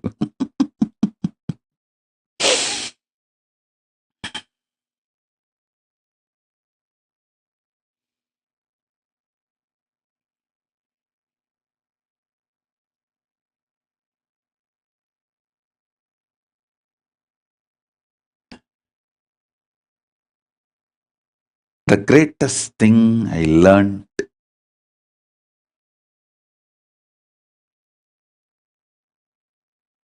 is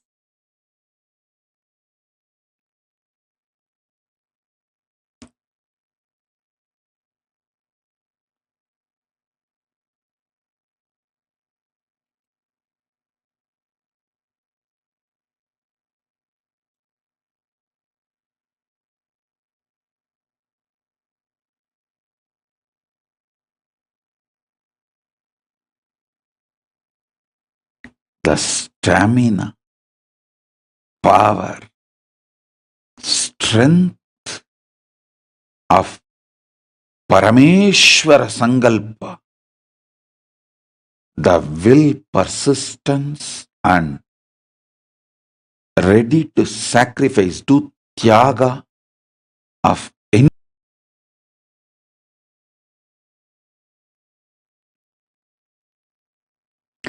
for that purpose.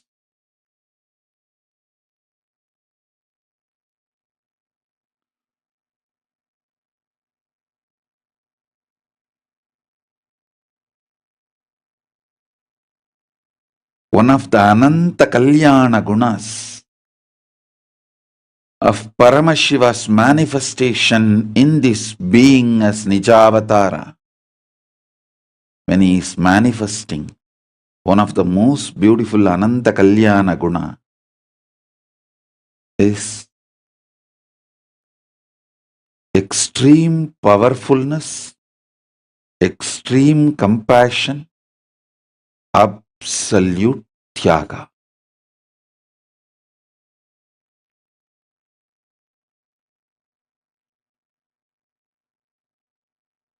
Never letting any delusion even to flash.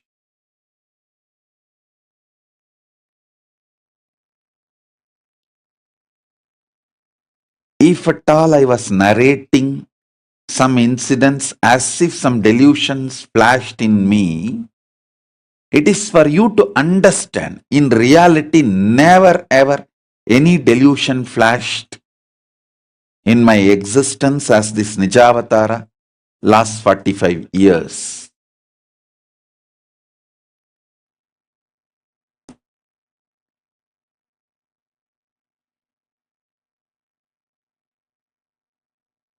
The next Kalyana Guna Paramashiva gave me is auspicious quality Paramashiva gave me is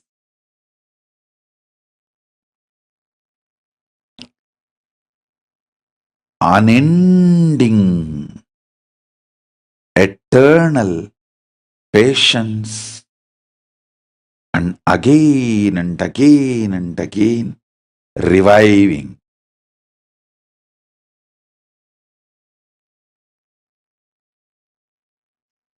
Listen. Unending patience. Again and again and again. Reviving. Reviving. Reviving.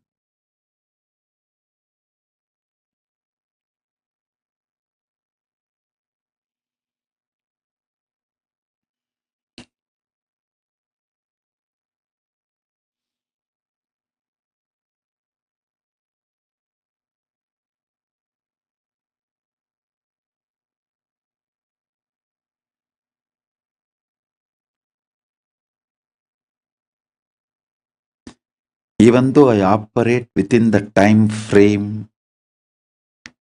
the human frame,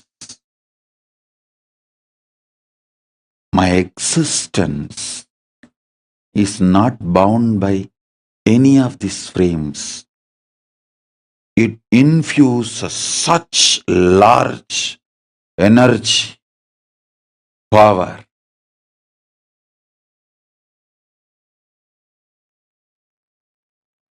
Eternal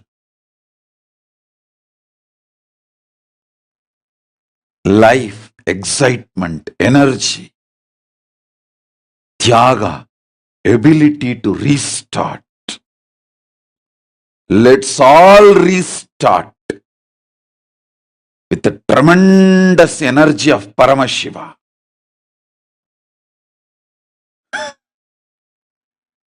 Let's restart everything with complete new energy, inspiration, joy, power, tyaga, will, and ultimately Paramashiva's grace, very being.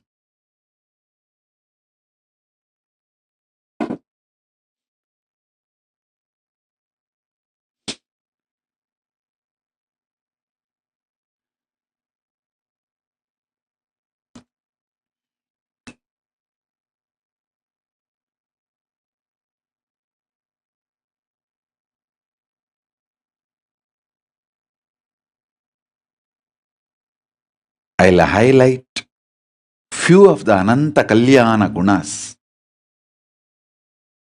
Paramashiva manifested in this Nijavatara, which will be useful for all of you, which you can imbibe and manifest.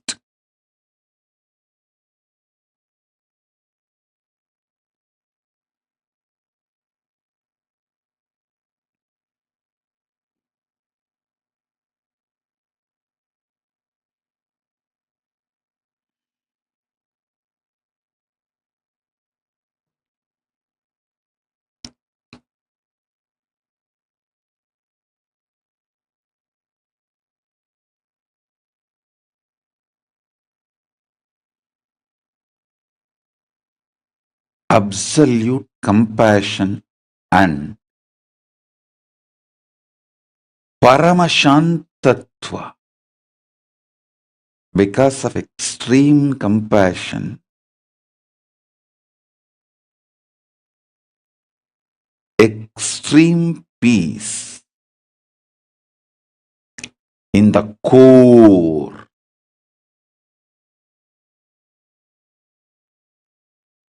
not only not getting agitated by those so-called people who vomit poison and enmity, very strategically using them also as part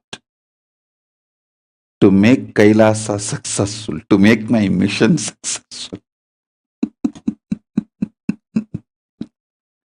That is what terrorizes those people who are vomiting poison, venom, and enmity. Listen.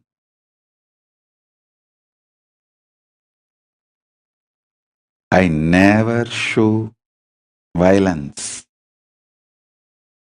never get agitated, but because of my Shantatva, eternal peace, I know very strategically how to use even their enmity for my advantage and to fulfill my mission. I tell you, always decide how Paramashiva on the peak of Maha Kailasa is an eternal Shanta Swarupa, Paramashanta Swarupa and Paramashanta Nirvigalpa Samadhi. Meditate on that. During any agitation, anything tries to perturb you, shake you from externally or internally, just meditate on that form. How coolly he is sitting on the top of Maha Kailasa in blissful Shanta Swarupa and Nirvigalpa Samadhi. You will simply see how to strategically use even the venom vomited by your enemies. I know how to make them part of my Sena without their knowledge.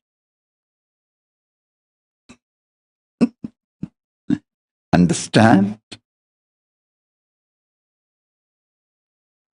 So even the agitation of the enemies, well used,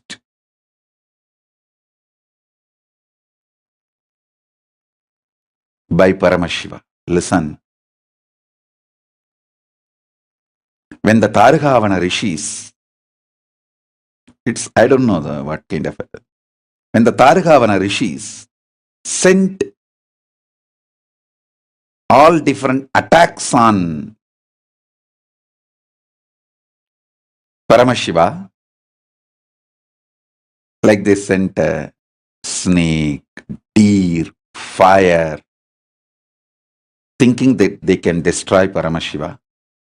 He just held all of that as his ornaments and his weapons. He made all of it as his ayuda and abarana, as his glory.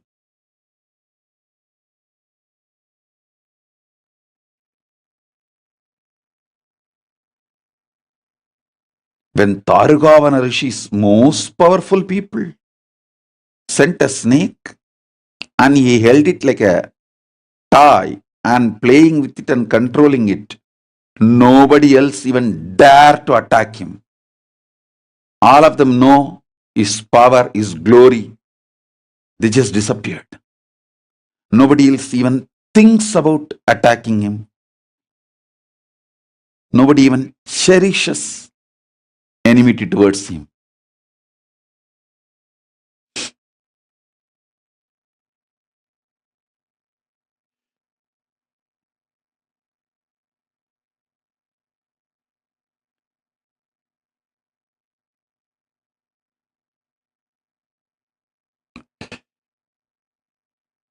They sent a tiger.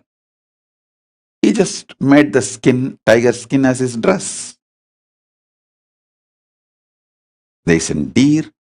He held that deer in hand and made it as pet, his pet. They sent Parasu. He just took it and made it as his weapon.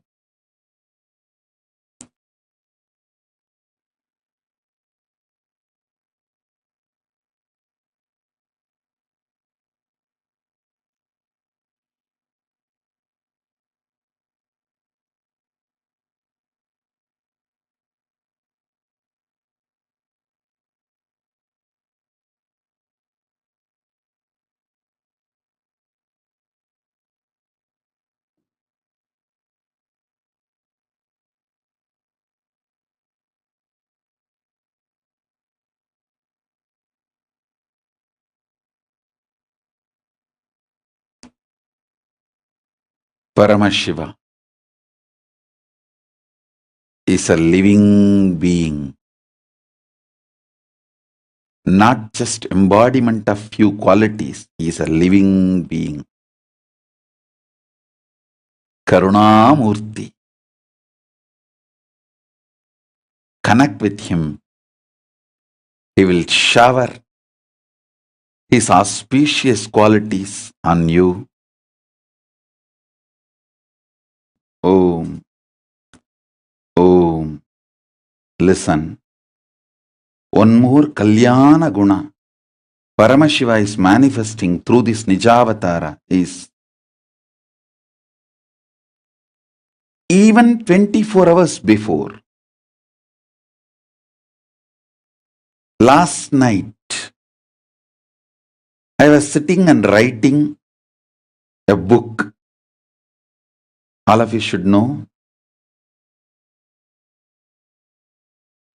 I started writing a book from the time I learned to read and write.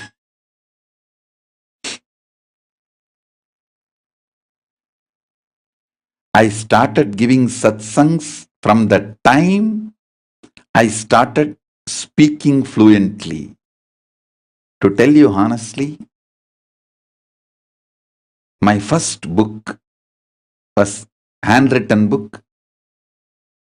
At the age of 5, I wrote 8 copies, the same book. My guru has actually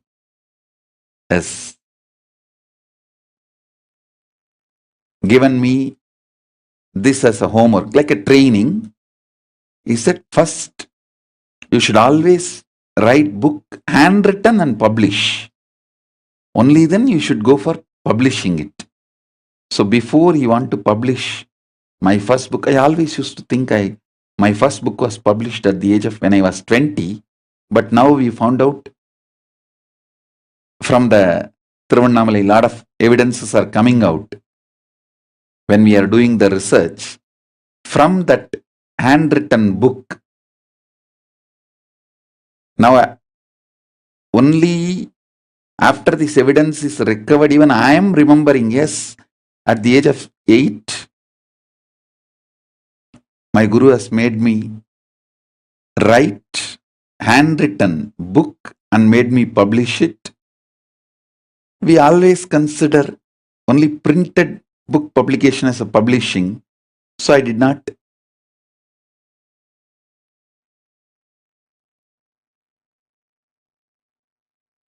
think this can be considered as publication. Only now I understand, yes, even that was a publication.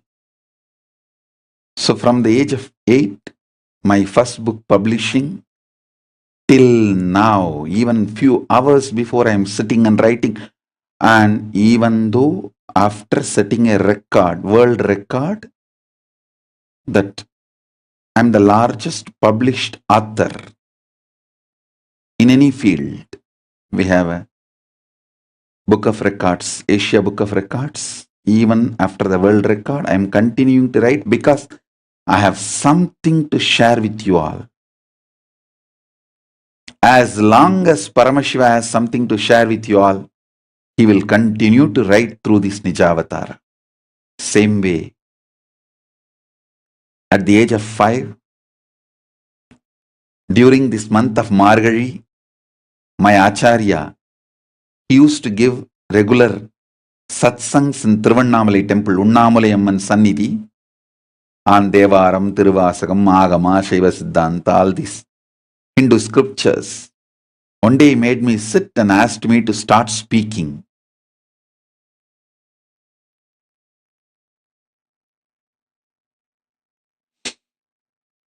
From that time my public satsang started.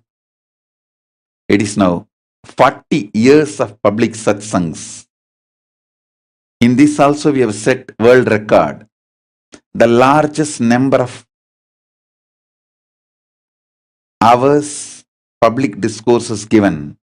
We have already set Asia Book of Records, and we are going to send both to Guinness record, because even in Guinness record, this is the record. Nobody else has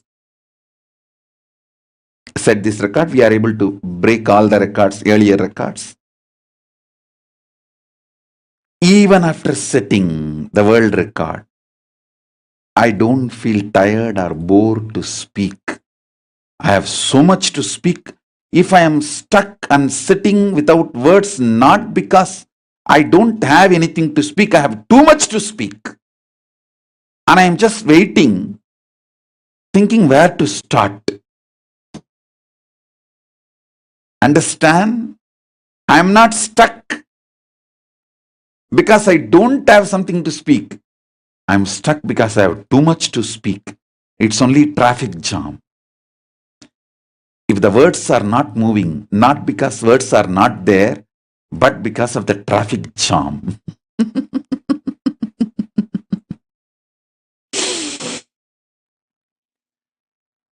With Paramashiva's grace, as long as he has something to share to the world, I'll continue to speak.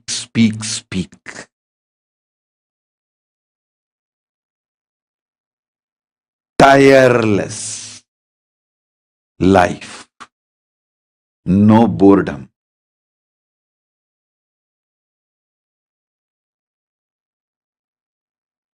Even the idea of tiredness and boredom does not exist in me. This age and all is only for all of you. Number. For me, all these numbers does not have any meaning. I am as fresh as my Guru made me sit on the stage in Arunachaleshwara temple, Unnamalai Amman Sannidhi at the age of 5, and asked me to speak. With what enthusiasm. The grace of Paramashiva manifested as words through this Nijavatara. Even now the same enthusiasm, the joy of the child,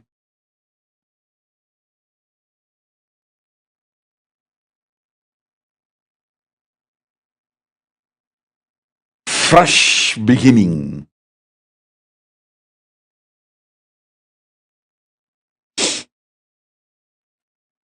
And I know, because it is from Paramashiva, it will be there forever.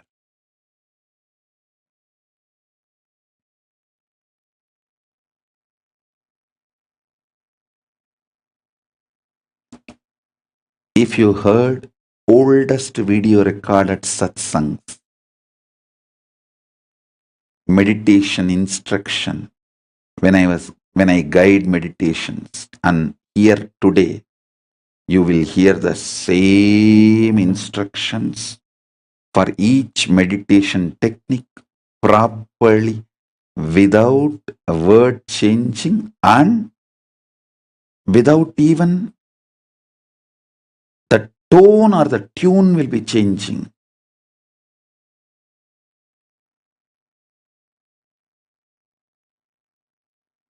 Any meditation technique or kriya, it will come exact words, exact sound, exact pronunciation.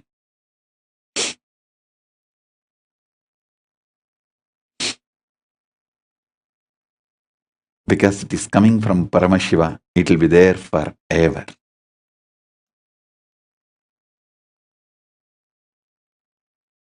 Om, Om. With the grace of Paramashiva, I am just seeing like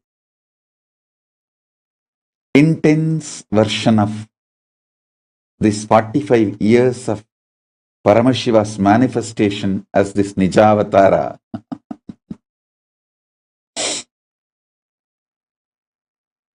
From the age of 5, started speaking 40 years of satsangs. From the age of 8, started writing almost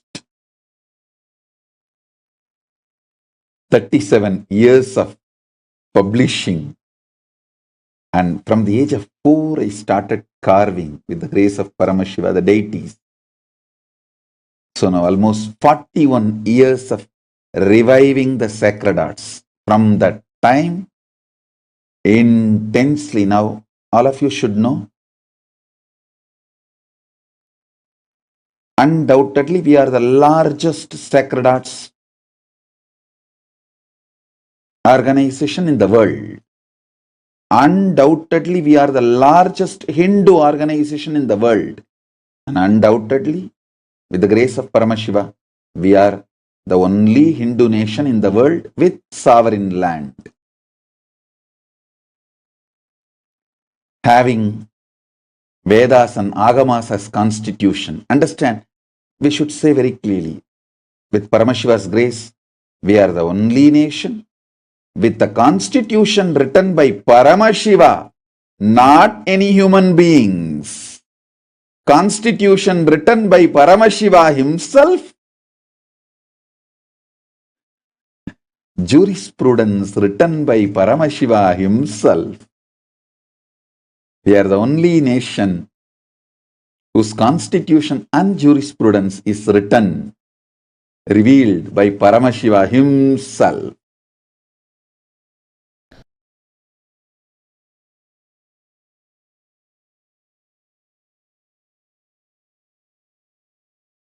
If you think your qualities are stronger than your identity, you will see Paramashiva also as the quality and less identity. If you think your identity is more powerful than your quality, you will think Paramashiva also is a powerful identity, less of his qualities. He is more his identity than his qualities. People who feel their identity is stronger than their qualities, they will connect with Paramashiva also with the same idea. You will feel Paramashiva also is a strong identity and his qualities come and go. There are some people who feel their qualities are more stronger than their identity. They feel, Paramashiva also saying, his qualities are stronger than his identity. So let us meditate on his qualities. But you understand one thing. Me as Paramashiva, I am strong in my identity and in my qualities. I am not just the totality of few qualities. I am more than any qualities you can imagine, visualize. All the best qualities you can imagine, visualize, all that put together and something more is me. Listen to this. By knowing how I exist, you will become me, because you will recognize you also exist in the same way. I am revealing the macrocosmic secrets. If you internalize these macrocosmic secrets, you will realize as a microcosm you also exist with the same principles, with the same understanding, in the same flow. Understanding. You exist in the same way I exist.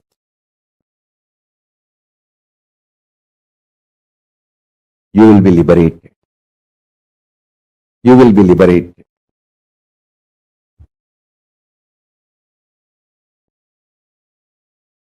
You will manifest me.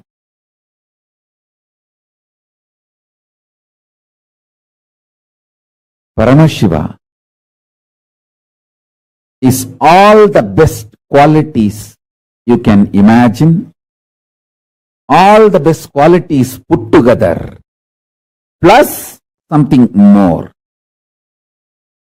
So the identity is also strong. That is why I am saying I am form, formlessness, and more. I have an identity, I have being, I have all the Ananta Kalyana gunas, all the qualities and more.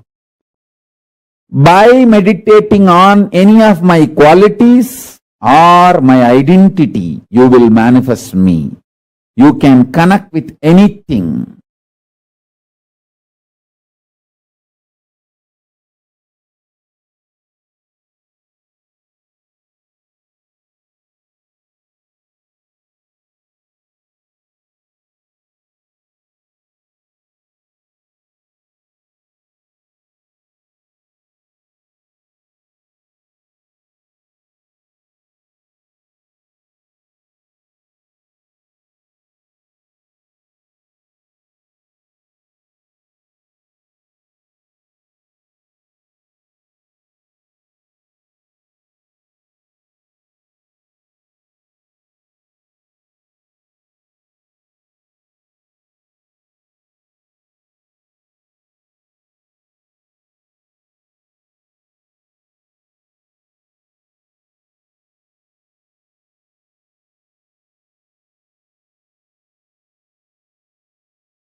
Paramashiva is here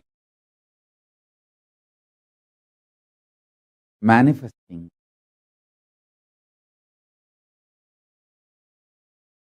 available for every being, everyone. Listen intensely. By internalizing the truths I am revealing, By coming to these powerful conclusions I am revealing, by connecting with these powerful cognitions I am revealing, you will realize your Paramashivatva. This great macrocosmic secrets I am revealing, by internalizing them, you will realize your microcosm also functions in the same quality and principle. To understand, Paramashiva, I am form, formless, identity, and all the auspicious quality. Some people say, I am embodiment of quality. Some people say, I am a form. If you feel you are just embodiment of certain qualities, you will connect with me as embodiment of some quality.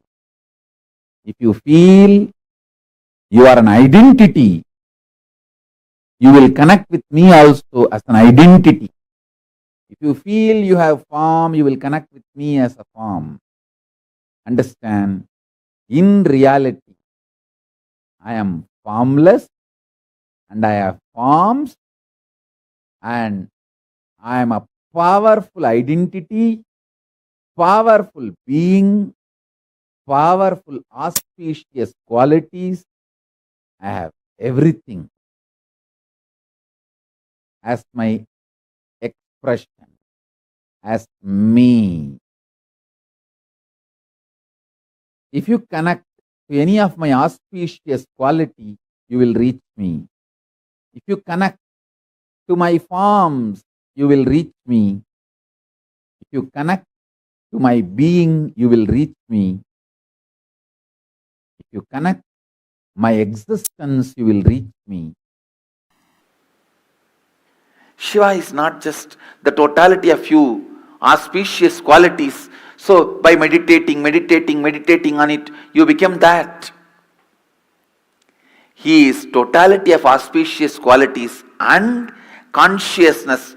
That is why when you invoke him, invite him, he occupies you and graces through you, radiates through you.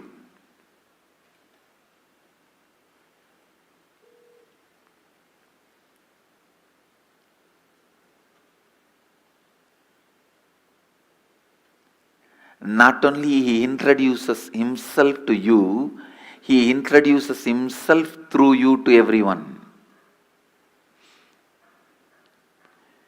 He introducing himself to you is authenticity.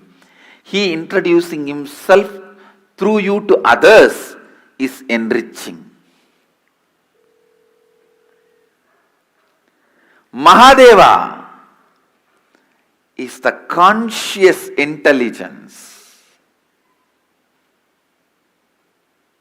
Shivoham is not technique, it's a conscious process. Meditate on Shivoham. Don't think your japa repetition, the strength of your meditation is going to bring the results. No. He is conscious intelligence. You meditating is nothing but invoking him, requesting him to fill you, to radiate through you.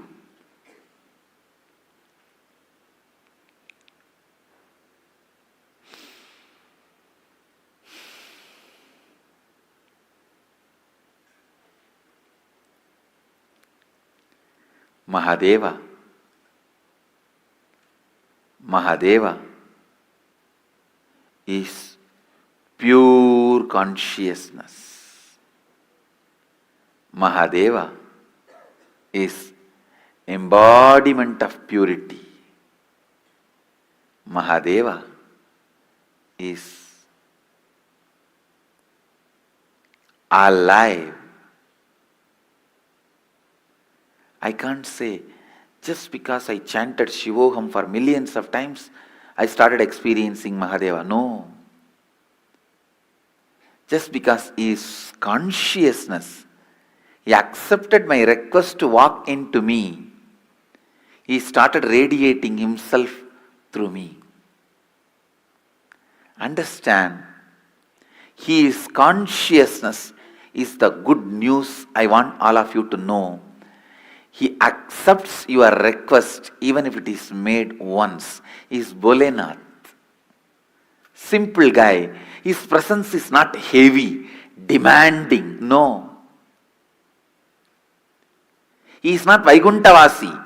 He needs the Lakshmi to press the feet and the Ananta Sesha for a bed and the milk ocean for his presence.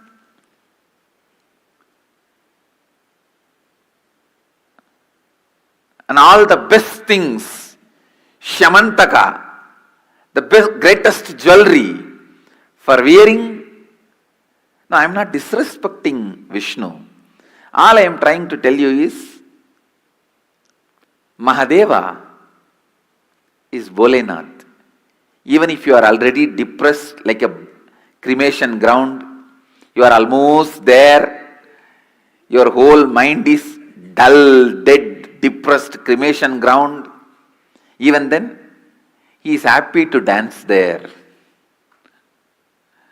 And all your thinking, feeling, everything is full of negativity, negativity, negativity, negativity like a ghost. Even then, he is ready to have you as his companion. Understand, he is too simple and his presence is not that heavy. His presence is powerful but not heavy. Heavy means demanding. Powerfulness is different, heavy is different. Is Bholenath. His presence is never demanding.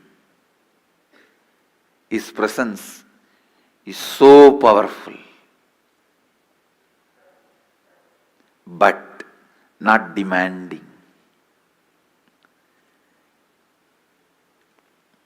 Understand, invoke him, request him, pray to him, ask him, invite him to your inner space.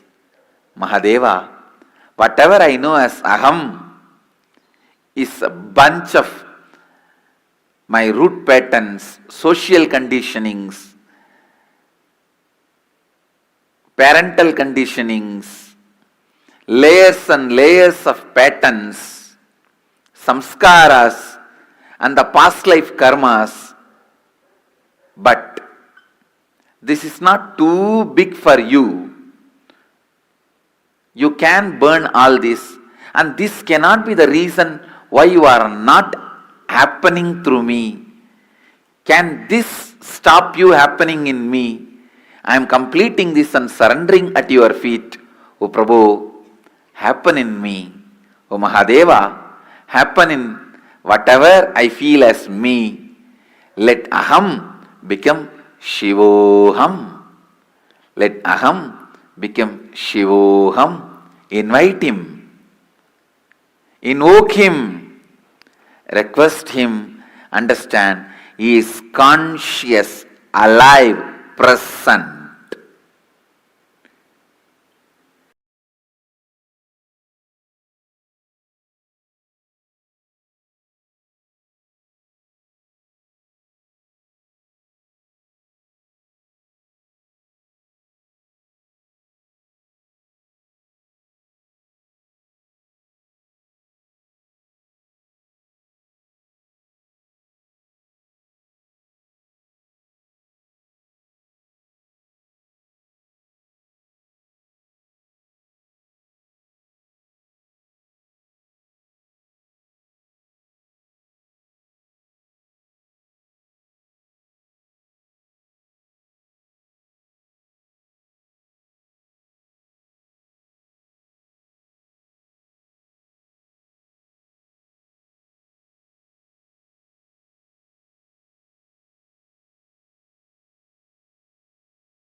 What a beautiful session. Declaring that our existence, surrendering it at the feet of the Guru. Sadashiva Tattva, so beautifully Swamiji revealed to all of us about what Sadashiva Tattva is. Can I request all the participants to please take a few minutes and share with us what is your understanding? What do you understand when you read, when you understand and you listen to these revelations? What is your experience? What was clicking with you all in this session? Can I request all of you to please share? Please take a few minutes and post in the chat. Literally, the experience that we have been showered with, understanding about the various Ananta Kalyana Gunas, literally the various auspicious qualities of Swamiji. I'm going to be requesting all the participants here to take a minute and please post your click. What you understand, what was your favorite click from this session? I request all the participants to please take a minute and post in the chat. So, as all of you are posting on this very, very beautiful day, which is our 21st day, we also want to share with all of you what we are going to have a very powerful celebration tomorrow. Tomorrow is the auspicious day of Guru Peyarchi. This is a very, very, very significant, auspicious moment where the Guru Bhagavan, like Jupiter, the planet Jupiter, and the Graha of Guru transitions from the Mithuna Rasi to Rishabha Rasi. And this is happening tomorrow. And this is a very significant moment because Guru's grace is extremely high on tomorrow's very auspicious day. And this is one day where people from all over the world celebrate this day, especially connecting deeply with their Guru, as this opens them up to access the higher levels of existence and to deepen their feeling connection. And here we are too blessed because we have an avatar, the Paramavatara of Paramashiva himself, who has come down as our beloved Swamiji, as our Guru.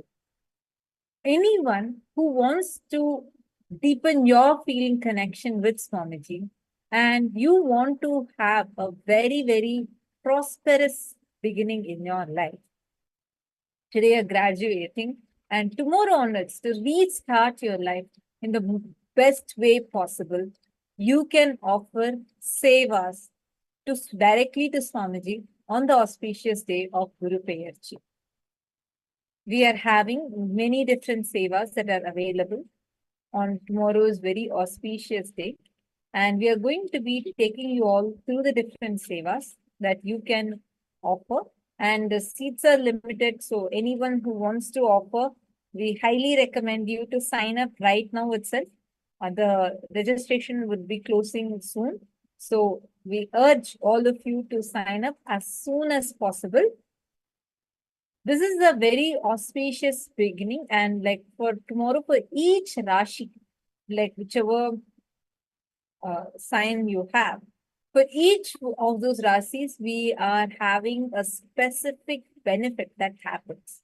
And for everyone, it will be a very, very, very auspicious time tomorrow. And like as we had shared in the beginning of the season, this whole season is a festival season, literally a celebration season. In Hinduism, we live celebration. We live celebration as our very lifestyle. In 365 days a year, we have 300 days of festivals, and the rest 65 days we are preparing for that festival. So this is the auspicious day that is going to be happening tomorrow. Literally, what all of us, tomorrow is a very, very auspicious time. And anyone who experiences, anyone who connects, experiences this blessings and uses this opportunity to connect with the Guru, you'll experience so much of auspiciousness. You'll experience so much of blessings being showered on you.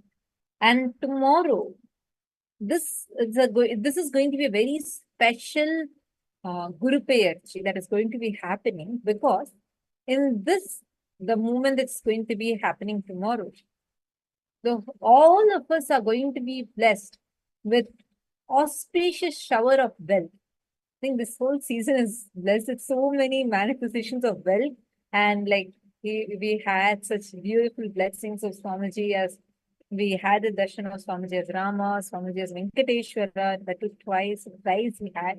And this tomorrow is going to be a special Guru Payarchi that will be happening, where you can experience a huge breakthrough in your wealth aspect.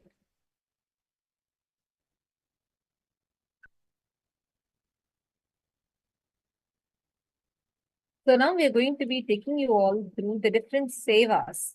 What are all the different offerings that you can offer, and how you can connect to Swamiji through these offerings.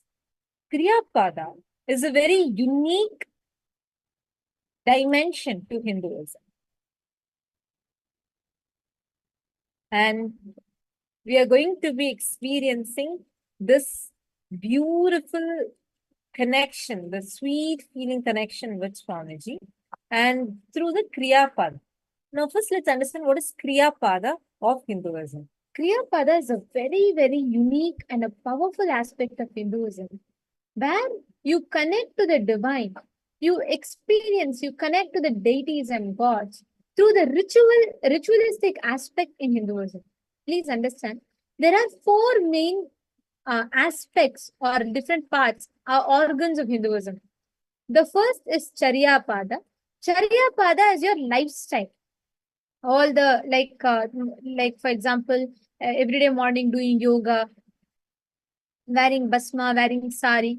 All of this is Charya Pada aspect of Hinduism. Next is Kriya Pada. Kriya Pada is where you connect to the deities, the living energies through the rituals, puja, homas, and the various different ways to connect to deities. Next is Yoga Pada.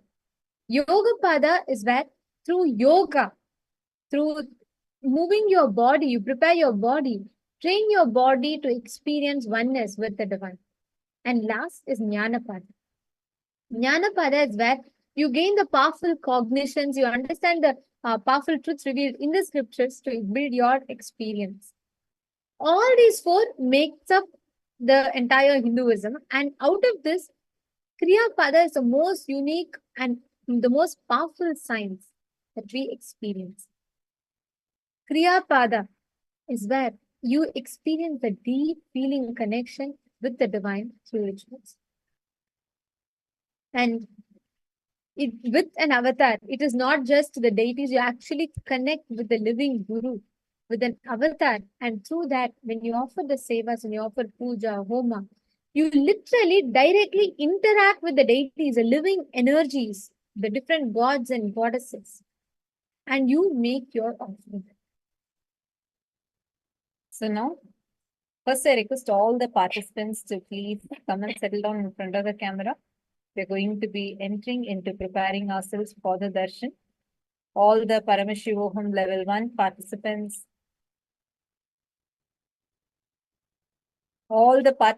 please come and settle down in front of the camera.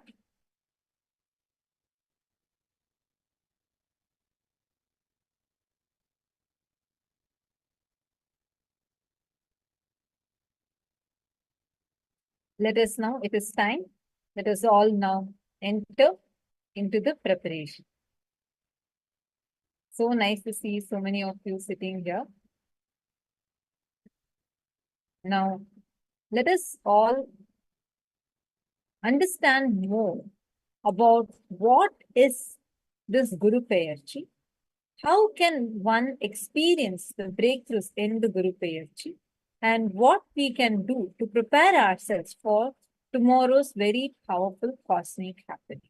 And we also have the beautiful opportunity, actually, this, like I said, this season and the upcoming season. In both of these seasons, we are going to be really blessed with various different offerings that are going to be available. And you can all avail this wonderful opportunity to be able to offer the different sevas that you are having. And we are going to also be having the Akshaya Tritiya, which is the time, the most powerful, most auspicious time for anyone to, usually that is a day where people buy various different forms of gold. You'll see like during Akshaya Tritiya, maximum gold sale will happen because people will buy various different gold offerings and offer it to the divine, because the Akshaya Tritiya day is the day, like which will whatever you do on that day, it will be forever continuing. So when you are having, like you buy gold and you offer it to the divine, the whole year you will be blessed with more and more abundance overflowing into your life. So we have like this many rituals that are available that anyone who wants to offer. Tomorrow, we are having the special Pada Puja on the day, on the auspicious day of Guru Peyarchi available. We are also having the special Homa, the Nityananda Homa that is available, and the special Alankara Seva to Swamiji that are available. So anyone who wants to offer, we'll now be projecting the link to all of you. You can head to this link and make your offering.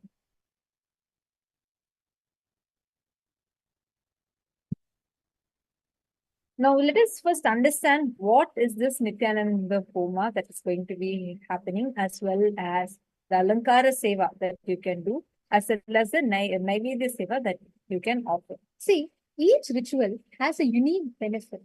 When or through a certain ritual, like Abhishekam is offering a sacred bath. Homa is a very powerful fire ritual where you use fire is actually both form and formlessness. You use the fire to connect with the formlessness. It literally acts as the bridge from the form to the formlessness.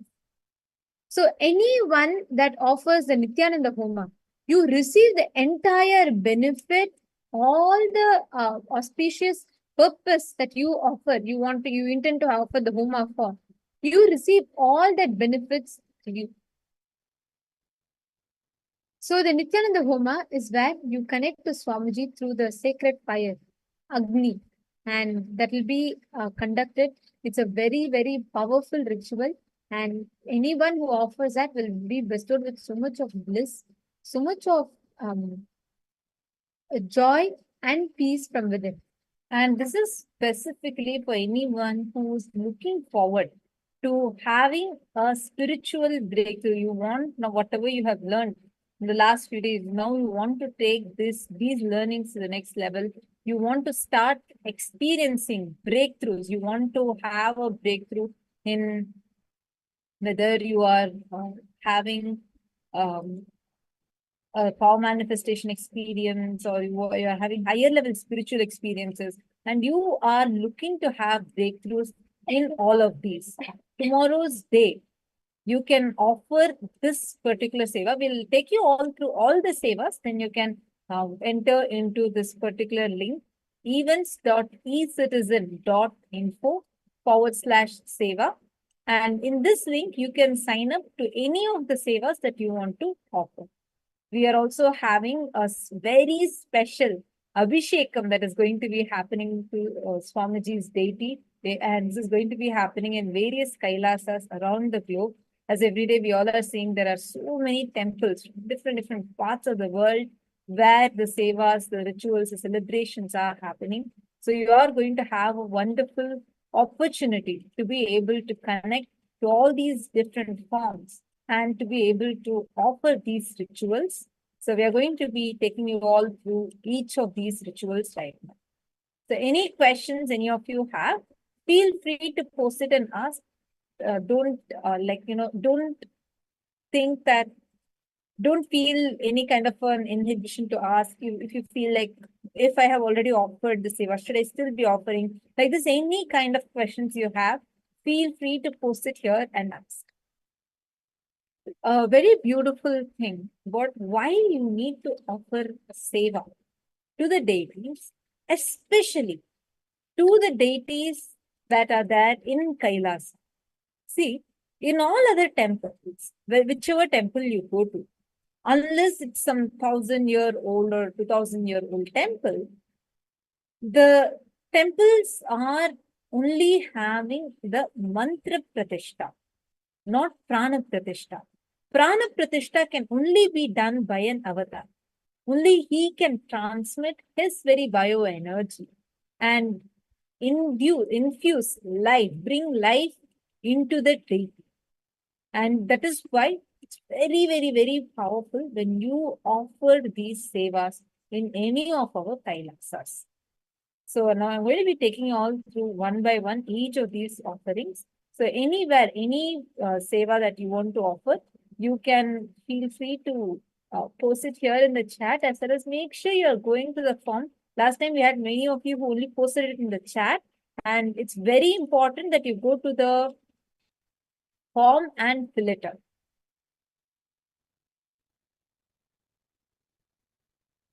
Right. Now let us go through the different rituals that we are having.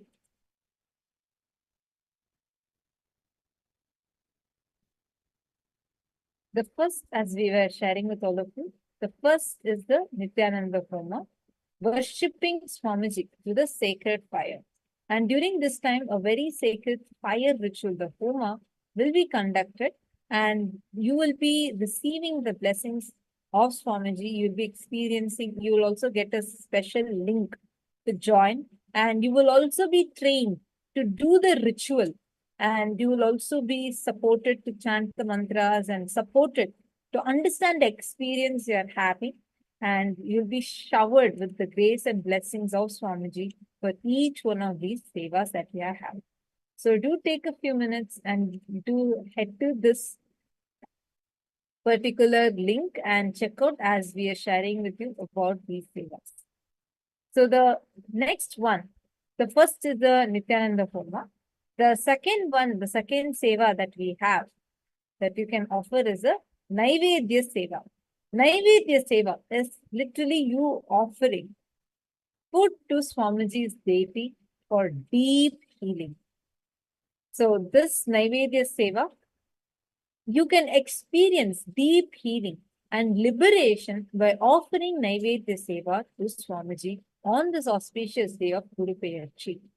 This sacred act of devotion not only brings immense joy, but also addresses deep-seated patterns and healing in our system.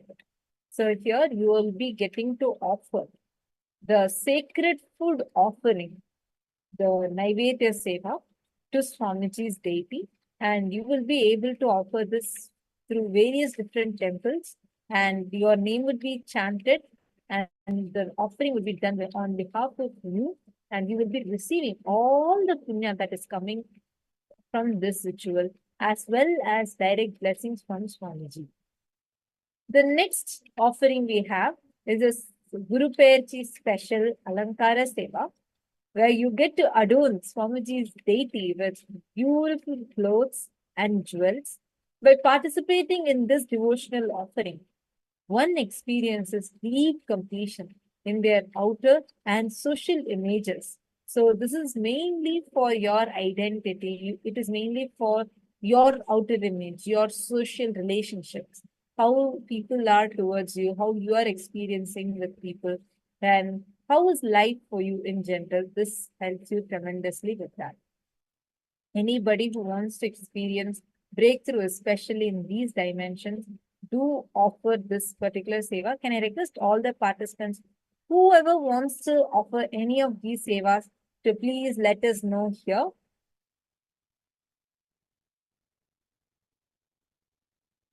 You can post it here if you are interested in offering any of these sevas, or if you want to know more about these sevas.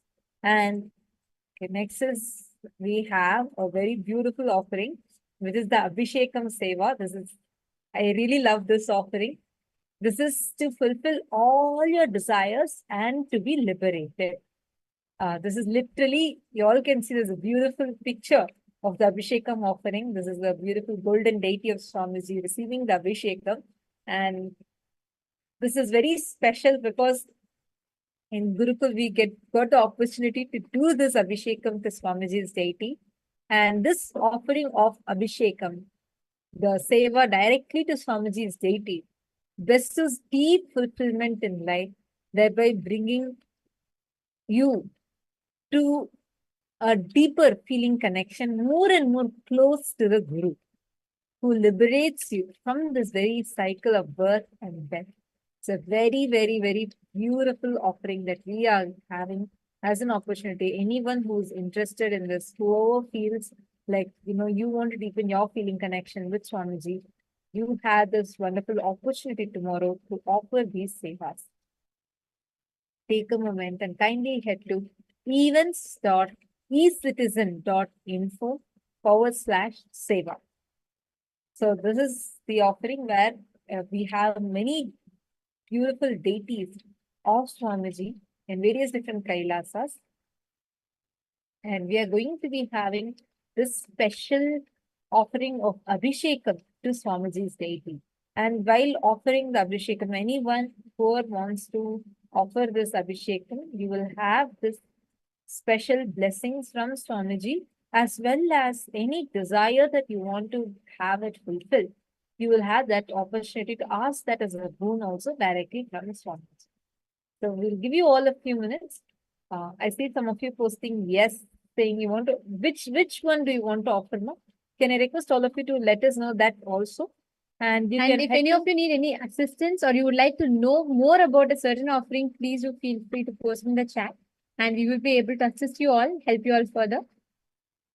So just kindly head to events.ecitizen.info/sevas.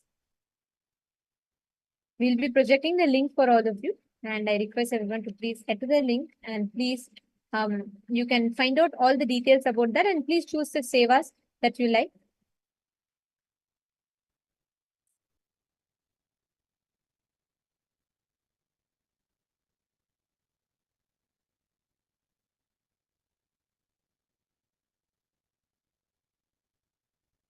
I hope now all of you are able to see the link clearly.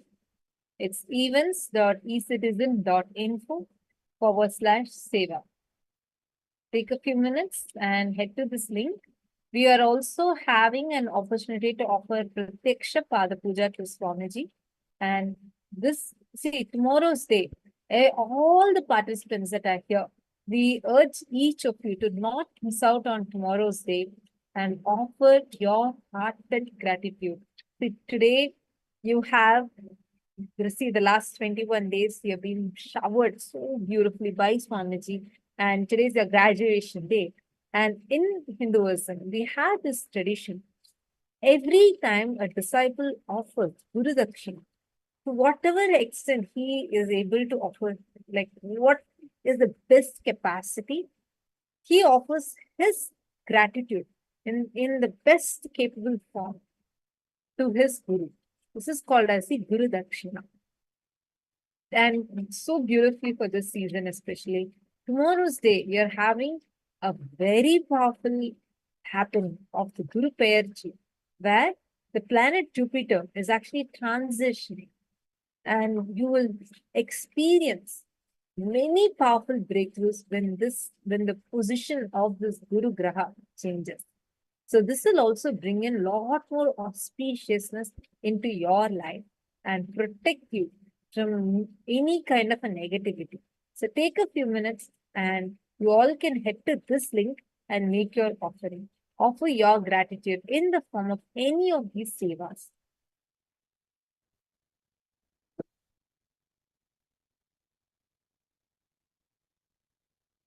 Any questions any of you have? Feel free to post it now. We are going to be entering into the preparation for the darshan. And I'd like to request all the participants to please come and settle down in front of the camera. Paramashivoham Level 1, Level 2, and the Level 3 participants, I request all of you to please come and settle down. We are all now going to be getting ready to receive the darshan. Today being the 21st day of the program. All of us are going to be receiving the ultimate initiation, the initiation which is the essence of what Paramashivoham is. the initiation to actually live and radiate Paramashiva. And to prepare for the initiation, I'm going to be requesting all the participants to please come and be seated. Please settle down.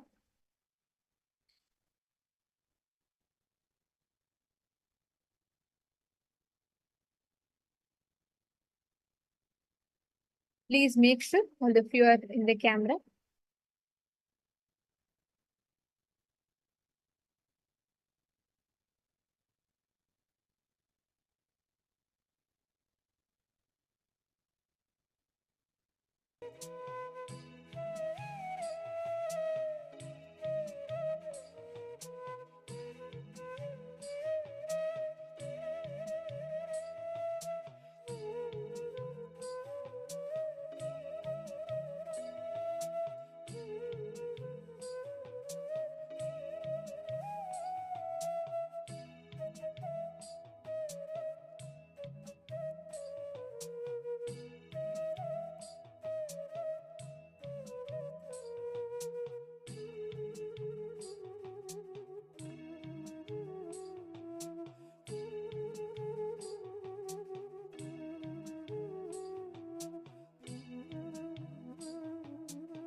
Hope all of us had enough time, but going to be able to go to this link and register.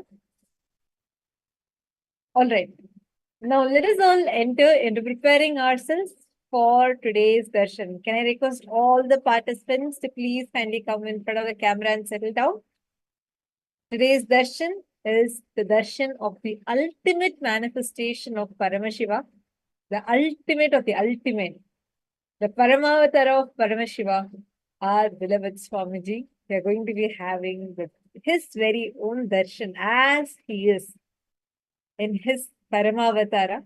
And understand, during the darshan, the very auspicious qualities, powerfulness, powers, his very energy gets transmitted to us. So for each one of you that are sitting here, today you are going to be blessed with all the auspicious, most powerful qualities, the beautiful qualities, the Ananta Kalyana Gunas of Swamiji getting transmitted to you. You are going to start radiating them. May I ask everyone, all of you that are sitting here, what are your favorite qualities of Swamiji that you wish to radiate? Take a few minutes and please type and share.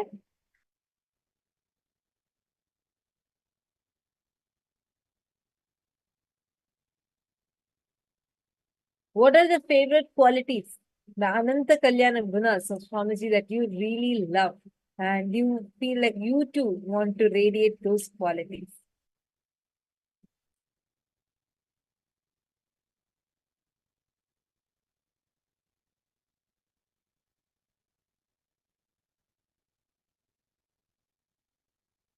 Please take a few minutes and please post it here in the chat. Today, all of us are going to be receiving this very, very powerful initiation where each of us will be initiated to radiate the Ananta Kalyana Gunas of Swamiji. See, when we say Swamiji, he's not just like one quality, right? Swamiji is like manifests so many different qualities, auspicious qualities, right? So if I have to ask you all, which is that one quality, if you have to say, I know it's a very hard question to ask because there are so many different qualities. But if you have to have one quality of Swamiji's which you have to manifest, which is that one quality that you of Swamiji's that you would like to manifest? Can I request all of you to post in the chat?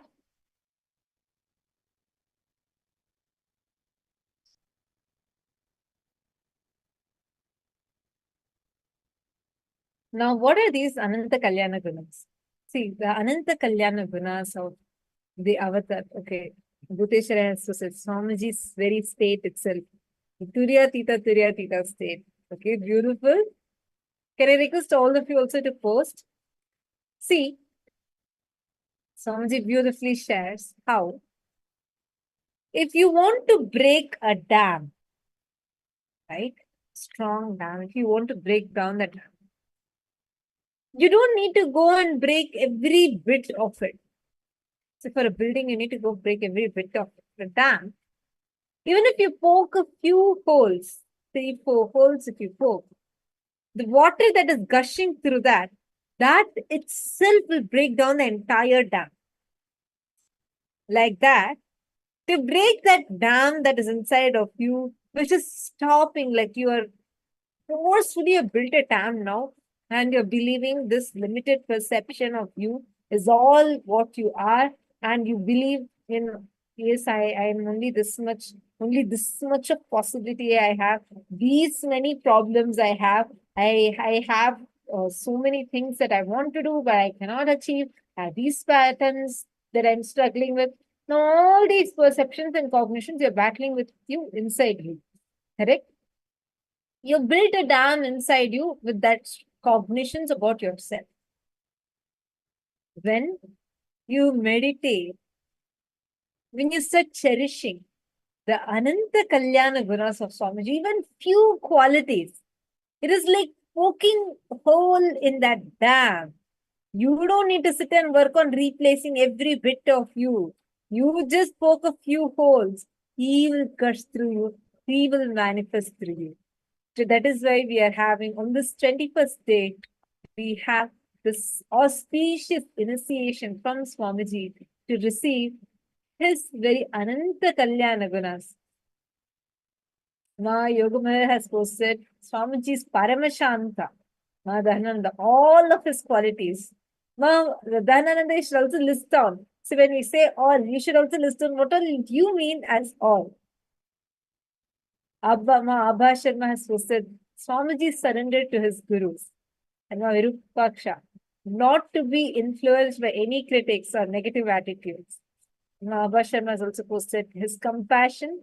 And Ma Dhanananda has posted the quality of never giving up. Absolutely. And Ma Ivana Gribner has posted his sweetness. Yes. I mean, each of these points, like as I read, I'm like, yes, yes, yes, it's just so sweet.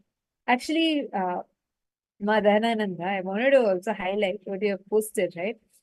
Till date, and no matter whether it is people or situations or things or like a project, I have never seen ever.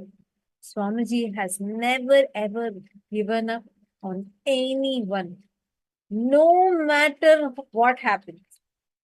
Even let's say that person does something really terrible, Swamiji has never given up on anyone. Swamiji will always say, you should only keep seeing the possibility in that person more and more and more. Come on, all the Paramashivoham Level 1 participants. What are the Ananda Kalyana Gunas of Swamiji that you love? Any qualities? What all qualities of Swamiji do you want to manifest inside of you? Can I request all of you to post it here? Please, can I request every one of you to share? See, the best way to prepare, the best way you can experience today's initiation is just by doing the Leela Dhyana, the right remembrance. Every one of us today are going to be receiving the ultimate initiation to live as Paramashiva. What does it mean to actually be as Paramashiva? We all see in front of our eyes what it actually means to be living as Paramashiva. When you just see Swamiji, you will know. And every one of us are literally going to be experiencing this very aspect. And all of you can experience this right now. All of you can receive this initiation, prepare for receiving this initiation. I request all the participants to please take a few minutes and please share with us what is that one aspect, one quality of Swamiji that you want to manifest.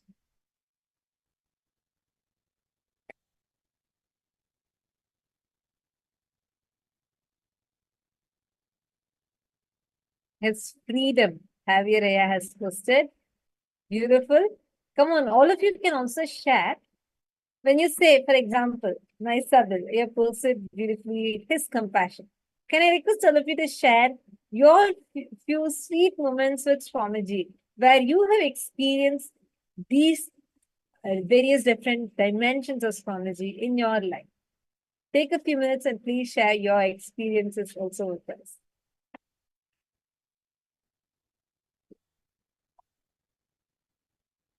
Because darshan is the time where you are actually lifted out of space and time, where you are lifted out of this very literally this frequency that you are in. You're raised to a very, very, very high frequency.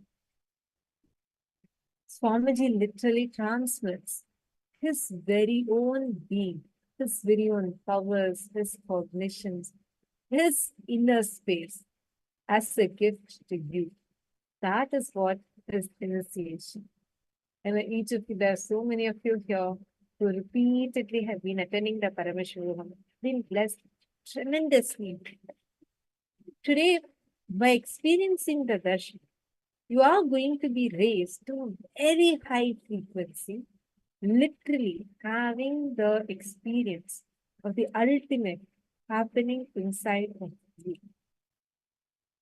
So any of you want to have a particular breakthrough and you want to experience any specific dimension of Swamiji manifesting for you, you could post that also and ask.